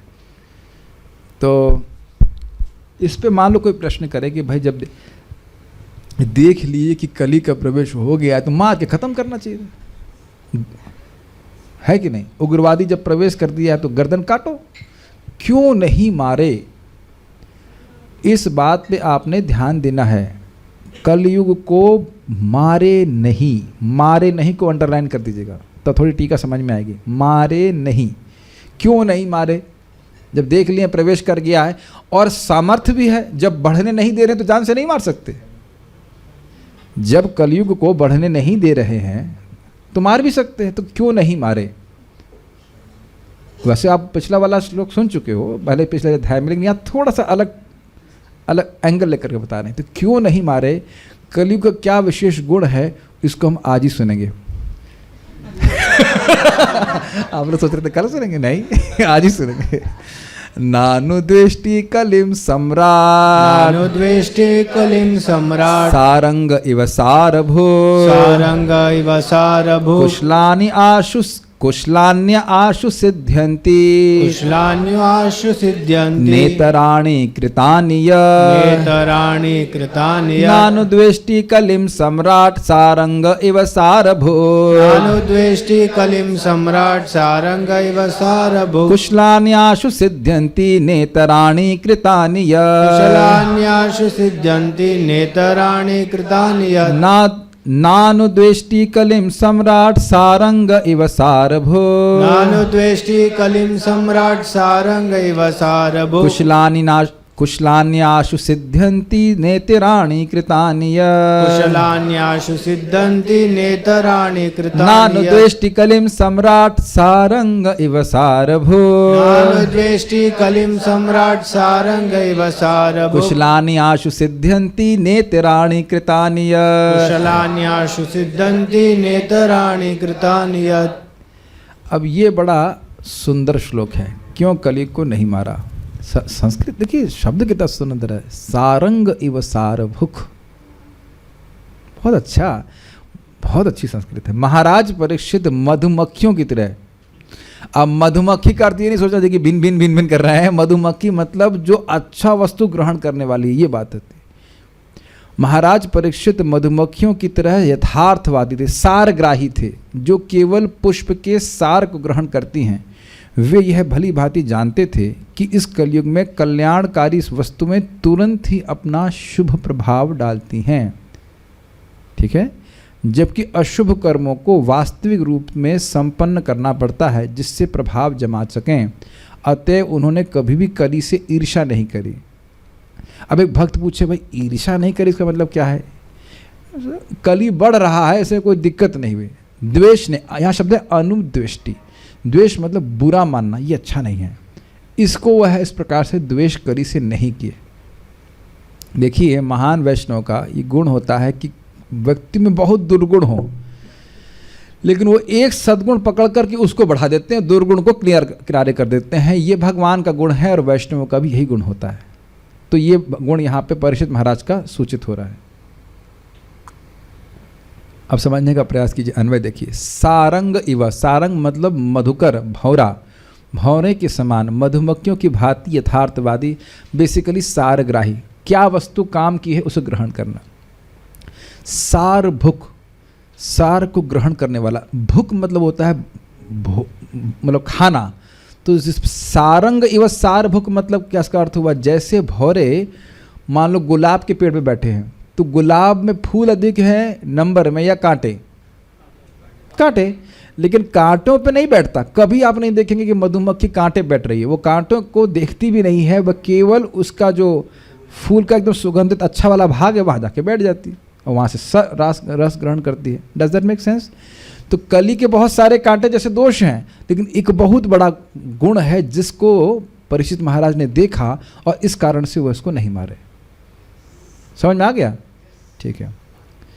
सम्राट, सम्राट मतलब सम्राट परीक्षित, ये समझ में आ रहा है आप लोगों को? सारंग इव सारभुक। आज हम थोड़ा समय निकाल करके क्विज भी पूछ लेंगे बाद में, घबराना मत। ओके। कली अर्थात कली से न अनुद्वेष्टि, कभी भी द्वेष नहीं किया। अब कभी भी नहीं द्वेष किया को आचार्यों ने बताया है कि अपनी मृत्यु पर्यंत भी द्वेष नहीं किया। अब इसका थोड़ा लिंक समझने का प्रयास कीजिए। ये कथा इसी अध्याय में आ जाएगी कि एक ब्राह्मण पुत्र ने कली से प्रभावित होने के कारण अनावश्यक रूप से उनको मृत्यु दंड दिया परीक्षित महाराज को। तो स्वाभाविक सी बात है, परीक्षित सोच सकते थे, इतना बुद्धू नहीं, वो समझ गए कि कली के प्रभाव से ही मुझे अनावश्यक दंड दिया गया। तुरंत तलवार लेके, तेरे को समझ में, अब बताता हूँ तेरे को रहने दिया तो तू अब ये नौटंकी कर रहा है, हम ऐसे बोलेंगे कि नहीं? उस समय भी परीक्षित महाराज के पास सामर्थ्य था कि उस सांप को भी काट देते और कली को भी जान से मार देते। सारा काम कलयुग का था, समझ लीजिएगा। आने वाली कुछ लोग कथा जानते हैं, ब्राह्मण पुत्र को शाप देगा, वह कली से प्रभावित हो गए। गर्व, याद आ रहा है? गर्व, गर्व एक टांग है कलयुग की। क्योंकि आप लोग के मन में आएगा उसके पास पैसे तो थे नहीं, ब्राह्मण के पुत्र के पास पैसे तो थे नहीं, कली से कैसे प्रभावित हो गया? ये नहीं है कि जहां पैसा होगा बस वहीं कली निवास करेगा। जहां भी गर्व आ रहा है वहां है कली। Does that make sense? तो गर्व आ गया, तो गर्व आ गया मतलब कली का प्रभाव। ब्राह्मण को तो राजा से प्रेम करना चाहिए था, तो फिर भी वह द्वेष नहीं किया। अनु का मतलब होता है निरंतर, निरंतर द्वेष नहीं किए, मतलब मरते समय तक भी कली से वह द्वेष नहीं किए, कली को बुरा नहीं माने। किस लिए? कली बुरा व्यक्ति था, उसको डांट भी लगाए, मारने के लिए भी उद्यत थे, लेकिन फिर भी एक गुण देख करके वह नहीं मारे। क्या गुण था? यत, क्योंकि इस कलयुग में कृतानि किए जाने पर कुशलानि प्लस आशु, कुशलान्याशु दिख रहा है? तो कुशलानि मतलब शुभ कर्म और आशु मतलब जल्दी। शुभ कार्य शीघ्र सिद्ध्यंति है, सफल होते हैं। इसका अर्थ आचार्यों ने बताया है कि संकल्प मात्रेण, आपने आज मान लो संकल्प लिया होता कि हम 64 माला करेंगे, नहीं कर पाए, लेकिन संकल्प लेने से लाभ मिल जाता है। बहुत बोल रहे हैं आप। अच्छा चलो, ये बताओ आज सुबह से कितने लोगों ने संकल्प लिया कि 64 करेंगे? मैं नहीं बोल रहा जिसने किसने, कितने लोगों ने कर दिया है, कितने लोगों ने कर लिया है, कितने लोगों ने संकल्प लिया कि 64 करेंगे? ओके, कर दिया बहुत अच्छी बात है, लेकिन बहुत लोग तो संकल्प भी नहीं लिए होंगे 64 करना है, या जो भी। तो मैं मजाक कर रहा था भक्तों से, 64 में क्यों रुक रहे हो? कह दो 192 करेंगे। संकल्प लेने से फायदा मिल रहा है तो क्या दिक्कत है? ये नहीं समझ में आ रहा ना, ऐसा कैसे हो सकता है? अच्छा, कितने लोगों ने आज गायों को भोजन कराया मन में? आप तो खिलाया, ठीक है, आप तो खिलाया, आप खिलाया था। 10,000 वैष्णवों को कौन भोजन करा रहा है कल सुबह द्वादशी वाले दिन मन में? ओके, उसमें भी हैंड रेस नहीं कर रहे हैं। ओह, मन से कैसे करा है? मन से 10,000 लोग खिलाए, मेरा मन थक जाएगा। How will I know too much. तो ये करे कलयुग में ये स्थिति है कि लोग अच्छा सोचते भी नहीं। हो सकता हो ये सोचे कि आप लोग तो खैर डिवोटी हैं, ये जरूर सोचेंगे सामने वाले की थाली कैसे छीनी जाए, है कि नहीं? लेकिन एक अच्छी बात क्या है कि सोचने से ऐसा होता नहीं है। बुरा कर्म सोचने की अधिक प्रवृत्ति, तो सोचने से नहीं पाप लगता है, पाप करने से लगता है, और अच्छा कर्म सोचने से ही फल देने वाला हो जाता है। कितना अमेजिंग है। इतराणी न, इतराणी मतलब इन कुशल कर्मों से अलग, जो विपरीत हैं। इतर का मतलब समझते हैं, अलग। कुशल मतलब शुभ कार्य, और शुभ कार्यों से इतर, शुभ कार्य से इतर का मतलब क्या होगा? अशुभ कार्य। अब ऐसा ये सब 4 नियम का भंग करना है सब। जबकि अशुभ कर्मों को वास्तविक रूप में संपन्न करना पड़ता है जिससे वे प्रभाव जमा सके। तो आप ये देख नहीं रहे हैं, लोग पैसा खर्च करके लोग अधर्म कर रहे हैं, और धर्म करने का संकल्प भी मन में नहीं उठ रहा। ये कलयुग की स्थिति है। इसीलिए एक बार बड़ी अच्छी घटना हुई, गुड़ाकेश प्रभु से वैसे बातचीत करती रहती, थोड़ा प्रभु जी प्रेम करते हैं, तो प्रभु जी बोले कैसा चल रहा है भजन? हमने कहा प्रभु जी हम तो 16 कर पाते हैं, थोड़ा बहुत और 2 4 5 6 माला कर लेते हैं। तो बड़ा से पीठ थपथपा के से बोल रहे थे, या पीठ तो नहीं थपथपाए थे, बड़ा इनकरेज करके बोल रहे थे, कलयुग में कर ही कौन रहा है? कौन कर रहा है बताइए? 16 माला भी कौन कर रहा है? कौन लोग से बढ़ करके कर रहे हैं? लोग यहाँ पे 9-9 घंटे काम करने के लिए तैयार हैं, आकर पस्त होने के लिए तैयार हैं, लेकिन अब कहो कि 16 माला करें, वो तो बट की होती है। विचार कर रहे हैं कि हम और अभी सफरिंग कंटिन्यू करें कि ना करें। नहीं, मैं यहाँ पे उपस्थित लोगों को नहीं बोल रहा हूँ। आज हम किसी वक्त बात कर रहे थे, हमको बहुत क्रोध आ रहा था उस पर, क्यों कर रहे हो भाई, जरूरत नहीं, क्यों कर रहे हो? अगर साधना नहीं हो पा रही तुम्हारी, तो फिर क्या मतलब है तुम्हारी नौकरी करने का, है कि नहीं? और आज नहीं समझ में आ रहा है, जिस दिन मृत्यु को प्राप्त होगा व्यक्ति तब समझ में आएगा। क्या बोल सकते हैं? ये कली का प्रभाव है कि व्यक्ति बाहर खूब मर लेगा, लेकिन भजन में कुछ भी उसको प्रयास नहीं करना चाहता। लेकिन जो भी हो, कलयुग का ऐसा फायदा है कि थोड़ा सा भी कुछ भजन करता है उसको बहुत बड़ा लाभ प्राप्त हो जाता है, बहुत शीघ्र फल देने वाला होता है। अभी आप देखिए क्या क्या इसके अर्थ है। पहले संस्कृत देख लीजिए। ना अनुद्वेष्टि कलिम सम्राट, सम्राट परीक्षित ने उसको नहीं मारा, कली को नहीं मारा, और द्वेष भी कभी नहीं किया। बुरा नहीं समझ रहे हैं, क्यों? सारंग व सारभुक, वह सारंग भ्रमर के समान सार को ग्रहण करने वाले हैं। क्या सार था भाई? क्या सार को ग्रहण किए? क्या अच्छी बात देखे? तो कह रहे हैं कुशलानि आशु सिद्ध्यंति, कलयुग में अच्छे कार्य बहुत जल्दी सिद्ध हो जाते हैं। क्या जल्दी सिद्ध हो जाते हैं? हजारों साल तक निष्ठ होकर के, बढ़िया से फिक्स होकर के, ध्यान धारणा समाधि लगा के जो सिद्धि प्राप्त होती, यहाँ केवल कृष्ण का, केशव का कीर्तन करने से प्राप्त हो जाता है। हरे कृष्णा कृष्णा कृष्णा हरे हरे, हरे राम राम राम हरे हरे। न इतराणी कृतानियत, और अगर कोई व्यक्ति अशुभ कर्म करता नहीं है और केवल सोचता है, तो उसको फल प्राप्त नहीं होता। That should bring smile to our hearts, ऐसा on a face, wow, that is nice। 2-4 लोगों का मटर तो मैं रोज कर ही देता हूँ मन में, तो उसका कोई अपने को केस नहीं बनेगा, है कि नहीं? मतलब, लेकिन ये बात सोचने वाली बात है कि अगर आप सोचते रहेंगे तो वो लीला भी संपन्न हो ही जाएगी। इसलिए सोचना नहीं चाहिए। देख रहे हैं कि सोचना भी, अच्छा सोचना कितना मुश्किल है कलयुग में। भक्त है तो इसलिए सही सोच रहे हैं, नहीं तो बुरा सोचना बहुत सहज है।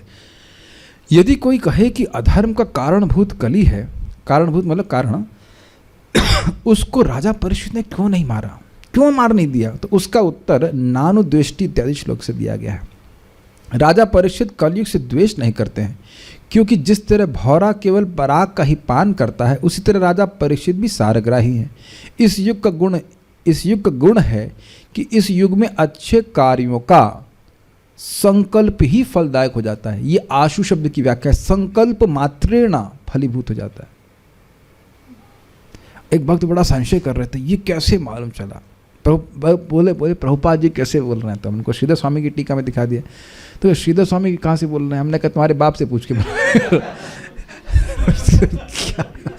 अरे तो भाई अब श्रीधर स्वामी पे भी आप संशय कर रहे हैं, अपने मन से बोलेंगे क्यों, नहीं कौन से शास्त्र, हमने कहा छानो 12 साल पहले तो शास्त्र छानते चल रही है।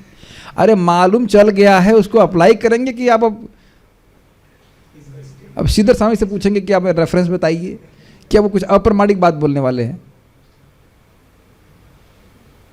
ये बात मालूम चल के उसका उपयोग करना चाहिए, अच्छे संकल्प करो, सेवा करो, है कि नहीं क्या, तो संशय की भी कोई लिमिट होती है कि नहीं।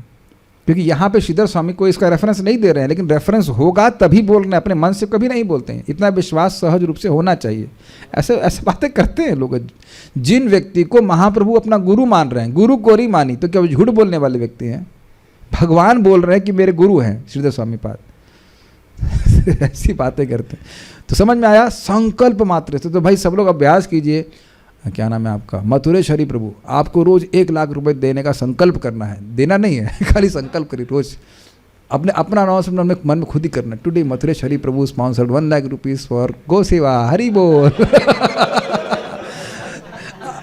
इसमें क्या दिक्कत है? Is it not? अनाउंसमेंट सुन नहीं सकते हैं, कर तो सकते ही है कि नहीं संकल्प करने में क्या कठिनाई है? और देखो कल देखना कितनों को संकल्प उठता है। ये जरूर सोचो कि खाने को क्या मिलेगा, कभी नहीं सोचता है कि खाने को देंगे। संकल्प नहीं उठा पा रहे हैं। देखिए मजाक लग रहा है, लेकिन संकल्प भी नहीं उठता है इस प्रकार से।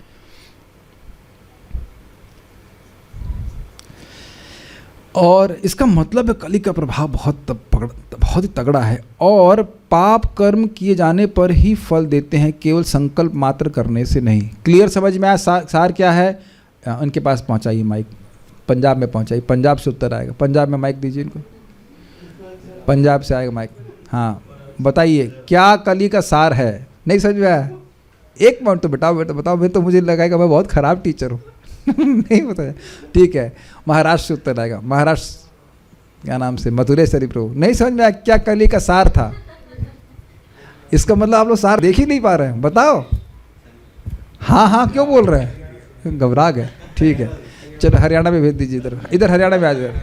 वो तो बेचारे हिंदी नहीं समझ रहे, वो तो बैठे हुए, यही बहुत बड़ी बात है। इधर आइए, हरियाणा से उत्तर दीजिए। कली का क्या सार है? अच्छा आप बताइए। हाँ कली का सार है कि कलयुग में कोई भी चीज़ अगर संकल्प लेता है तो अल्पकाल में ही वो सिद्धि को प्राप्त कर लेता है। आपने बोला सब कुछ सही है, लेकिन एक पॉइंट मिस कर दिया आपने। आपने अब फिर से बोलिए, आपने क्या बोला?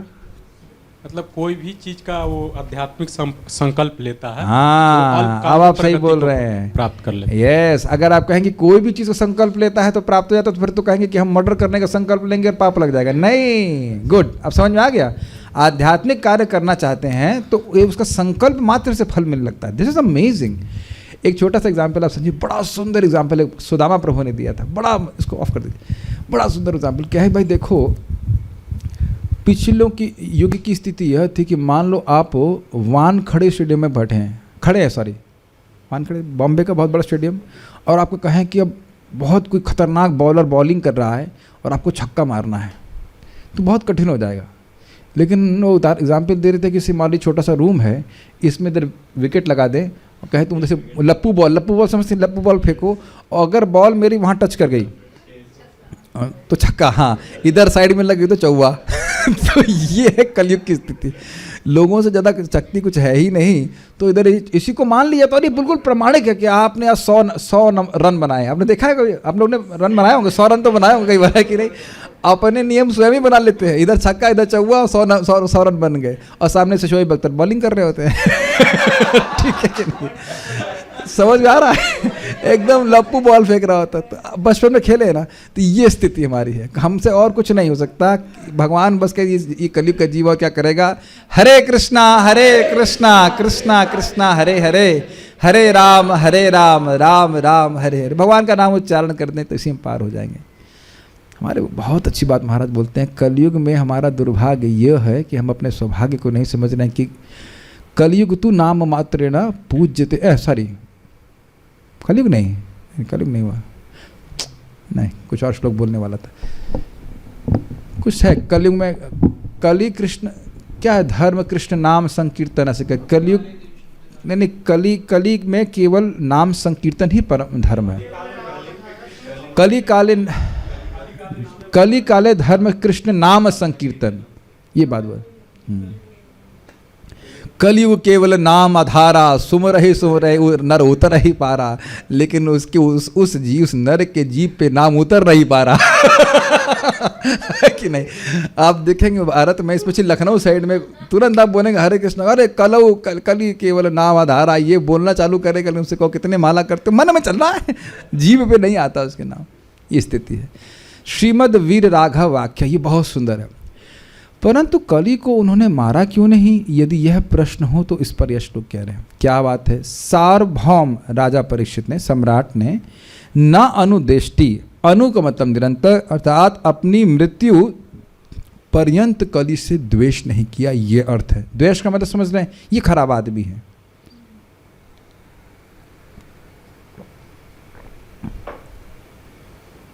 एक बात सोचने वाली होगी कि शरणागत हुआ ठीक है, फिर भी रहने की जगह क्यों दी? कुछ गुण देख करके ये पॉइंट समझ में आना होगा। पिछले अध्याय में क्लियर नहीं हो रहा है कि भाई केवल शरणागत हो गए तो इतना लाइसेंस दे देंगे, तो ये गुण देख करके उन्होंने उसको रहने दिया। ये चक्कर क्या है कि हम लोग हमारे पास एक गुण रहता नहीं, हम लोगों के दोष अधिक देख लेते हैं और उसको भी मैग्नीफाई कर देते हैं।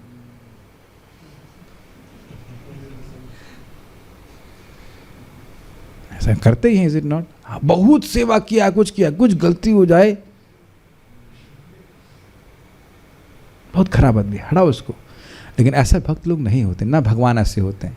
अजामिल के साथ देखे थे ना, प्रभुपाद कहते हैं अजामिल के बारे में, भगवान नारायण ने सोचा he is a rascal but he is chanting my name, so it's my duty to protect him. देखिए सारग्राही का अर्थ क्या है, वो जान रहे हैं कि दुर्गुण क्या है, फिर भी वह सद्गुण पर ही फोकस करते हैं। ठीक है, अगर दूसरी तरफ से कहा जाए कि वो सद्गुण को ही देखते हैं, उधर ध्यान ही नहीं देते, ये अर्थ और अच्छा होगा। यद्यपि उन्होंने गुण दुर्गुण देखे थे कलयुग के, ऐसा नहीं कि वो नहीं देख रहे हैं, लेकिन सद्गुण पे वो फोकस कर रहे हैं। ये केवल उनको ही नहीं करना है, ये अपने को भी करना है। कलयुग के दुर्गुणों की चर्चा क्या कर सकते हैं, भगवान का कीर्तन करना है, भगवान की भक्ति करके भगवान की प्राप्ति कर लेनी, इस पे फोकस करना है। आगे देखते हैं किस प्रकार से द्वेष नहीं किया, क्यों नहीं किया। जिस प्रकार सारंग अर्थात भ्रमर सारग्राही होता है, उस प्रकार फालतू चीज उसको छोड़ देता है, जो सार है उसको ग्रहण कर लेता है। अब जरा देखिए, सुनिए, बहुत अच्छी बात है। भ्रमर जिस प्रकार कमलगत सार अर्थात मकरंद को ग्रहण करता है, परंतु उस कमल का नाश नहीं करता है, उस प्रकार कलिगत सार को उन्होंने ग्रहण किया, परंतु कली को मारा नहीं। यह अर्थ है। समझ में आया? अच्छा लगा आपको ये बात? अर्थ हमको बहुत अच्छा लगा था। ये किस तरह से ग्रहण कर रहे हैं सारग्राही को, और सारंग इवा को व्याख्या कर रहे हैं कि भौरा पुष्प को नष्ट नहीं करता है, उसका जो एकदम सार भाग है, अच्छी भाग है, उसको ग्रहण करता है। उसी तरह से कली के लिए और इंटरेस्टिंग है कि कमल कहाँ उगता है, कीचड़ में। तो ये नहीं देखते हैं कि कमल में कीचड़ में उगा है तो मैं अब कहाँ उसके पास जाऊँ इत्यादि, कोई दुर्गुण नहीं देख रहे हैं। क्लियर? उसी प्रकार से कमल का एकदम जो अच्छा वाला भाग, उसी प्रकार से कली का सबसे अच्छा वाला भाग है, वह सार ग्रहण किया, उसको मारा नहीं। उस सार को ग्रहण किया, मारा नहीं। क्लियर हो गया? सारंग व सारभुक का अर्थ क्या है? क्या है वह सार? क्या था जिसके कारण मारने की इच्छा होने पर भी उस कली को महाराज ने नहीं मारा, तो इस पर कहते हैं कुशलानी आदि। इसका सेकंड भाग को कहते हैं सद्या इस श्लोक के। इस कलयुग में करने पर कुशलानी की व्याख्या क्या है? कुशलानी अर्थात भगवान का कीर्तन आदि रूप पुण्य कर्म बहुत शीघ्र फल देते हैं। वो शीघ्र फल क्या मिलता है? अर्थात भगवान की प्राप्ति कराते हैं। तो बहुत लोगों को कलयुग में भगवान की प्राप्ति होगी। Does that make sense? कुछ सुनाई पड़ रहा है? बहुत लोगों को कलयुग में भगवान की प्राप्ति होगी। कैसे? हरे कृष्णा कृष्णा कृष्णा हरे हरे, हरे राम राम राम हरे हरे। बिल्कुल स्पष्ट है। श्रवण कीर्तन के द्वारा ही, कोई तपस्या नहीं करने की जरूरत है।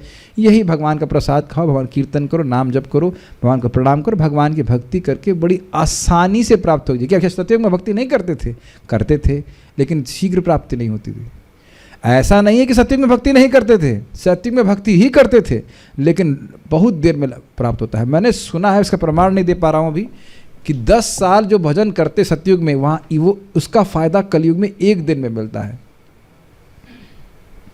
अब लेकिन इसको हम प्रमाण से नहीं बोल सकते कि सुना है, कोई प्रमाणिक की बात होगा, भक्तों से सुना है, लेकिन अब उसको मैं पढ़ा नहीं हूँ अपने से। और उसमें भी अगर आप समझ ही ना, धाम में बैठे हो तो कितनी स्पीड तेज होगी तो कहना ही क्या है। ठीक है, तो समझ में आ गई बात? ओके, ये सार था। परंतु पाप कर्म उस प्रकार शीघ्र फल नहीं देते हैं। इस सार को ग्रहण करने के कारण उन्होंने कली से द्वेष नहीं किया। इससे यह भी सूचित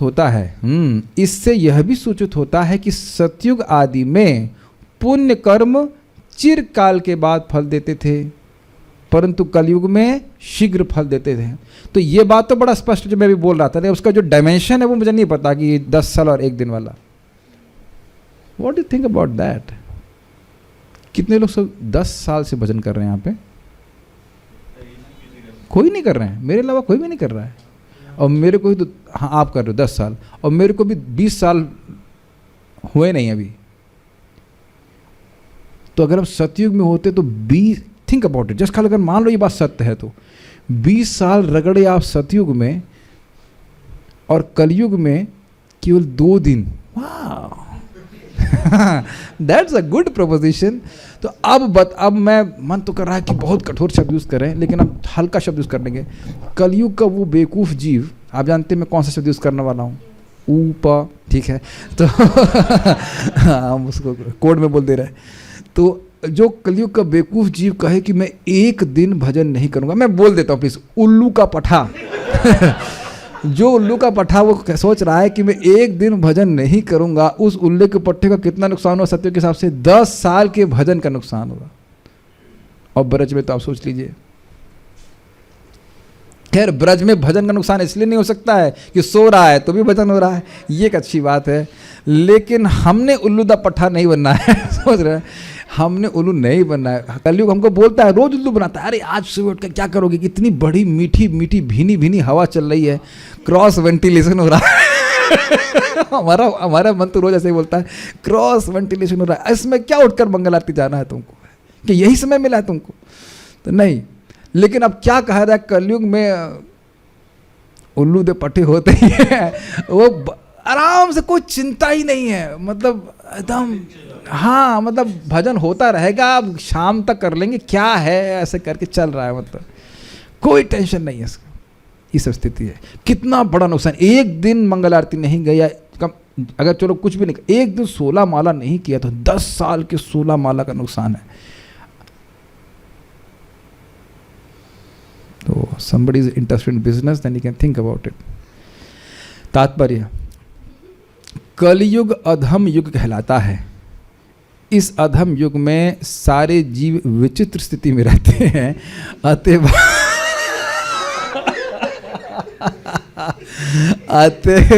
भगवान ने उन्हें कुछ विशेष सुविधाएं दे रखी है। ये बड़ी रुचिकर बात है। हम आज मैं इतना गुस्सा आ रहा था, मतलब इतना ताप था, मंदिर से यहाँ तक आने मेरा दिमाग गर्म हो गया ना, इतना ताप था। हमने कहा हम यहाँ क्यों रह रहे हैं ना, मटेरियल वर्ल्ड में क्यों रह रहे हैं, क्या मिल रहा है? केवल कुछ नहीं मिल रहा है, लगे पड़े हैं, कुछ नहीं मिल रहा है। एक भक्त बता रहे, सुबह क्या खाते हैं? ओट्स, दोपहर में रोटी सब्जी, और शाम को नहीं खाते, फिर दलिया खाते हैं। हमने कैसे, तो अहमदी हम लोग खा रहे हैं यहाँ पर। तपस ये कहना भी थोड़ा संदेह है कि भोग कौन से आश्रम में मिल रहा है और तपस्या कौन से आश्रम में है। लगा पड़ा है व्यक्ति, लगा पड़ा है क्रेडिट करने, मेरे डेबिट भी तो करो कुछ। यही प्रभात बोल रहे हैं, विचित्र स्थिति में लगे पड़े हैं। पत्नी यहाँ फंकी पड़ी है, मेरे समझ रहे ना। मेरा एक मित्र है, उसकी वो पत्नी अहमदाबाद में, वो कहाँ बॉम्बे में है। तो क्या, क्यों शादी क्यों की, ब्रह्मचारी रह जाते हैं। लेकिन सब विचित्र, सबको सब कुछ अजीब सा लग, सबको बढ़िया लग रहा है, कोई दिक्कत नहीं हो रही। मुझे इतना क्रोध आता है इस पे कि लड़कियां आजकल 9 घंटा बॉस की सेवा कर लेंगी समर्पित होकर के, पति की सेवा कैसे करेंगे? इंडिपेंडेंट रहना ये विचित्र नहीं है? बताइए। मैं एक भक्त को बोला कि भाई अपनी पत्नी को बोलो कि 30,000 मैं दे दूंगा, मेरी सेवा करो। उसने ऑफर दिया, ऑफर भी दिया, वो खूब कमाते हैं। तो बोले नहीं, वो जॉब सेटिस्फैक्शन नहीं मिलेगा। हद है, ये बेवकूफ़ी है कि नहीं बताओ? कोई भी व्यक्ति कम काम करके पैसा कमाना चाहेगा कि नहीं? और क्या बॉस प्रेम कर रहा है? किसी का बॉस कभी प्रेम करता है? नहीं करता है। हमको तो समझ ही नहीं आता क्या चल रहा है सारा कुछ। तो इसीलिए कह रहे हैं कि ये लोग कुछ नहीं करने वाले, इन्हें कुछ विशेष सुविधा दी जाएगी तभी ये पार होंगे। अतः भगवान की कृपा से जब तक जीव किसी पाप पूर्ण कार्य को वास्तव में करता नहीं है तब तक वह उस कर्म का भागी नहीं होता। ये तो स्पष्ट है। अन्य युगों में पाप पूर्ण कर्म का विचार करने से ही मनुष्य कर्म फल का भागी बन जाता है। उदाहरण रेणुका। रेणुका जानते हैं? जामदग्नि की पत्नी, वो गई थी पानी भरने के लिए, कोई गंधर्व आया था। तो गंधर्व को नहीं देखी थी कुछ गलत निगाह से नहीं देखी थी, उनका विमान देखनी थी कितना अच्छा है। महाराज बोल रहे थे कि जैसे यहाँ कोई बड़ी नई कार आती है तो थोड़ा थोड़ी देर के देखने लगता है, तो थोड़ी देर देखने लगी कि ये क्या विमान है इत्यादि इत्यादि। और इस कारण से उनको विलंब हो गया था आने में पति की सेवा में, तो उनको उसका केवल थोड़ा सा सोचने का दंड प्राप्त हुआ था, ये रहता था। अब आप सोचिए कि हमारे मन में जो पवित्र विचार चल रहे हैं उसका दंड मिलने लग जाए तो बड़ी हालत खराब हो जाएगी कि नहीं?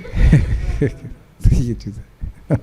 तो कह रहे हैं नहीं, अन्य ऐसा नहीं होता, ऐसा नहीं होता। इसके विपरीत इस युग में जीव को शुभ कर्म के चिंतन मात्र से ही उसका फल प्राप्त हो जाता है। स्पष्ट है? तो भाई चिंतन करना शुरू करें।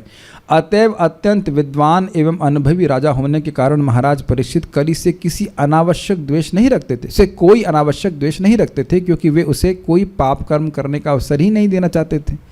समझ में आया? ये इसके पोजीशन ये है कि पाप कर्म करने से नुकसान होगा तो हम करने ही नहीं देंगे। ये परीक्षित महाराज की बात थी। उन्होंने अपनी प्रजा को कलयुग के पाप कर्मों में पड़ने से बचाया और साथ ही उन्होंने कली के लिए कुछ स्थान नियत करके उसे भी पूरी सुविधा प्रदान कर दी कि तुम भी कर लो भाई जो करना रहना चाहते हो। श्रीमद् भागवत के अंत में कहा कि यद्यपि कली के निंद कृत्य विद्यमान है तो भी कलयुग में बड़े बड़े लाभ भी हैं। 11वें स्कंद में भी कहा गया है और 12वें में क्या कहा गया है? कली दोष निधे राजन अस्ति एको महान गुणा कीर्तनाद एव कृष्णस्य मुक्त संगा परम व्रजेत। मनुष्य मात्र भगवान नाम के जप कीर्तन द्वारा मोक्ष लाभ प्राप्त कर सकता है। यही बात हम बोल रहे थे इस श्लोक के द्वारा। अतएव महाराज परीक्षित ने भगवान के पवित्र नाम के कीर्तन के प्रचार हेतु संगठित प्रयास किया और उन्होंने जनता को कली के पास से बचा लिया। जितना अधिक नाम संकीर्तन होगा कली का प्रभाव दूर रहेगा। इसी लाभ के कारण कभी कभी बड़े बड़े मुनि कलयुग की जय मनाते हैं। वेदों में भी कहा गया है कि भगवान कृष्ण की लीलाओं की चर्चा से मनुष्य कलयुग की सारी बुराइयों से छुटकारा पा सकता है। किस लोग को कह रहे हैं पता नहीं। श्रीमद् भागवत के आरंभ में यह भी कहा गया है कि श्रीमद् भागवत के पाठ से परमेश्वर मनुष्य के हृदय में स्थापित हो जाते हैं। तो इसका मतलब क्या हुआ? कलयुग का प्रभाव बाहर चला जाता है।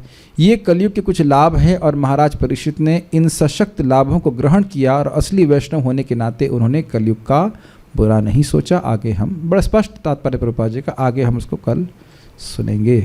कोई प्रश्न है किसी बात का? कली में आध्यात्मिक कर्म का संकल्प लेने मात्र ही फलदायक है। हाँ ठीक है। क्या इसका एक और अर्थ यह भी हो सकता है कि यदि वो आध्यात्मिक कर्म हमारी करने की सीमा से बाहर हो तो और हम संकल्प लें तो भगवान किसी दिन हमें वो कर्म की शक्ति भी प्रदान कर देंगे? वो तो भगवान के ऊपर है, लेकिन फल तो मिल जाएगा, फल मिल जाएगा। अब वो फल वो करने की शक्ति भगवान दें या ना दें, भगवान की इच्छा, लेकिन फल उसको मिल जाएगा। ये भी विश्वास नहीं हो रहा है ना। विश्वास हो जाए तो सोचेंगे ना, सुबह प्लेट, मेरे संग भी नहीं होता, प्लेट में प्रसादम आते ही मैं सोचता नहीं हूँ कि 20,000 लोग खिला दिया उसके बाद मैं खा रहा हूँ। कोई लिमिट है मन में काम करने की। We don't think, at least we should think about preaching. Okay, और कोई प्रश्न नहीं है, ठीक है। सो चलिए स्टॉप हियर। श्रीमद् भागवतम की जय, श्रील प्रभुपाद की जय, निताई गौर प्रेमानंदे।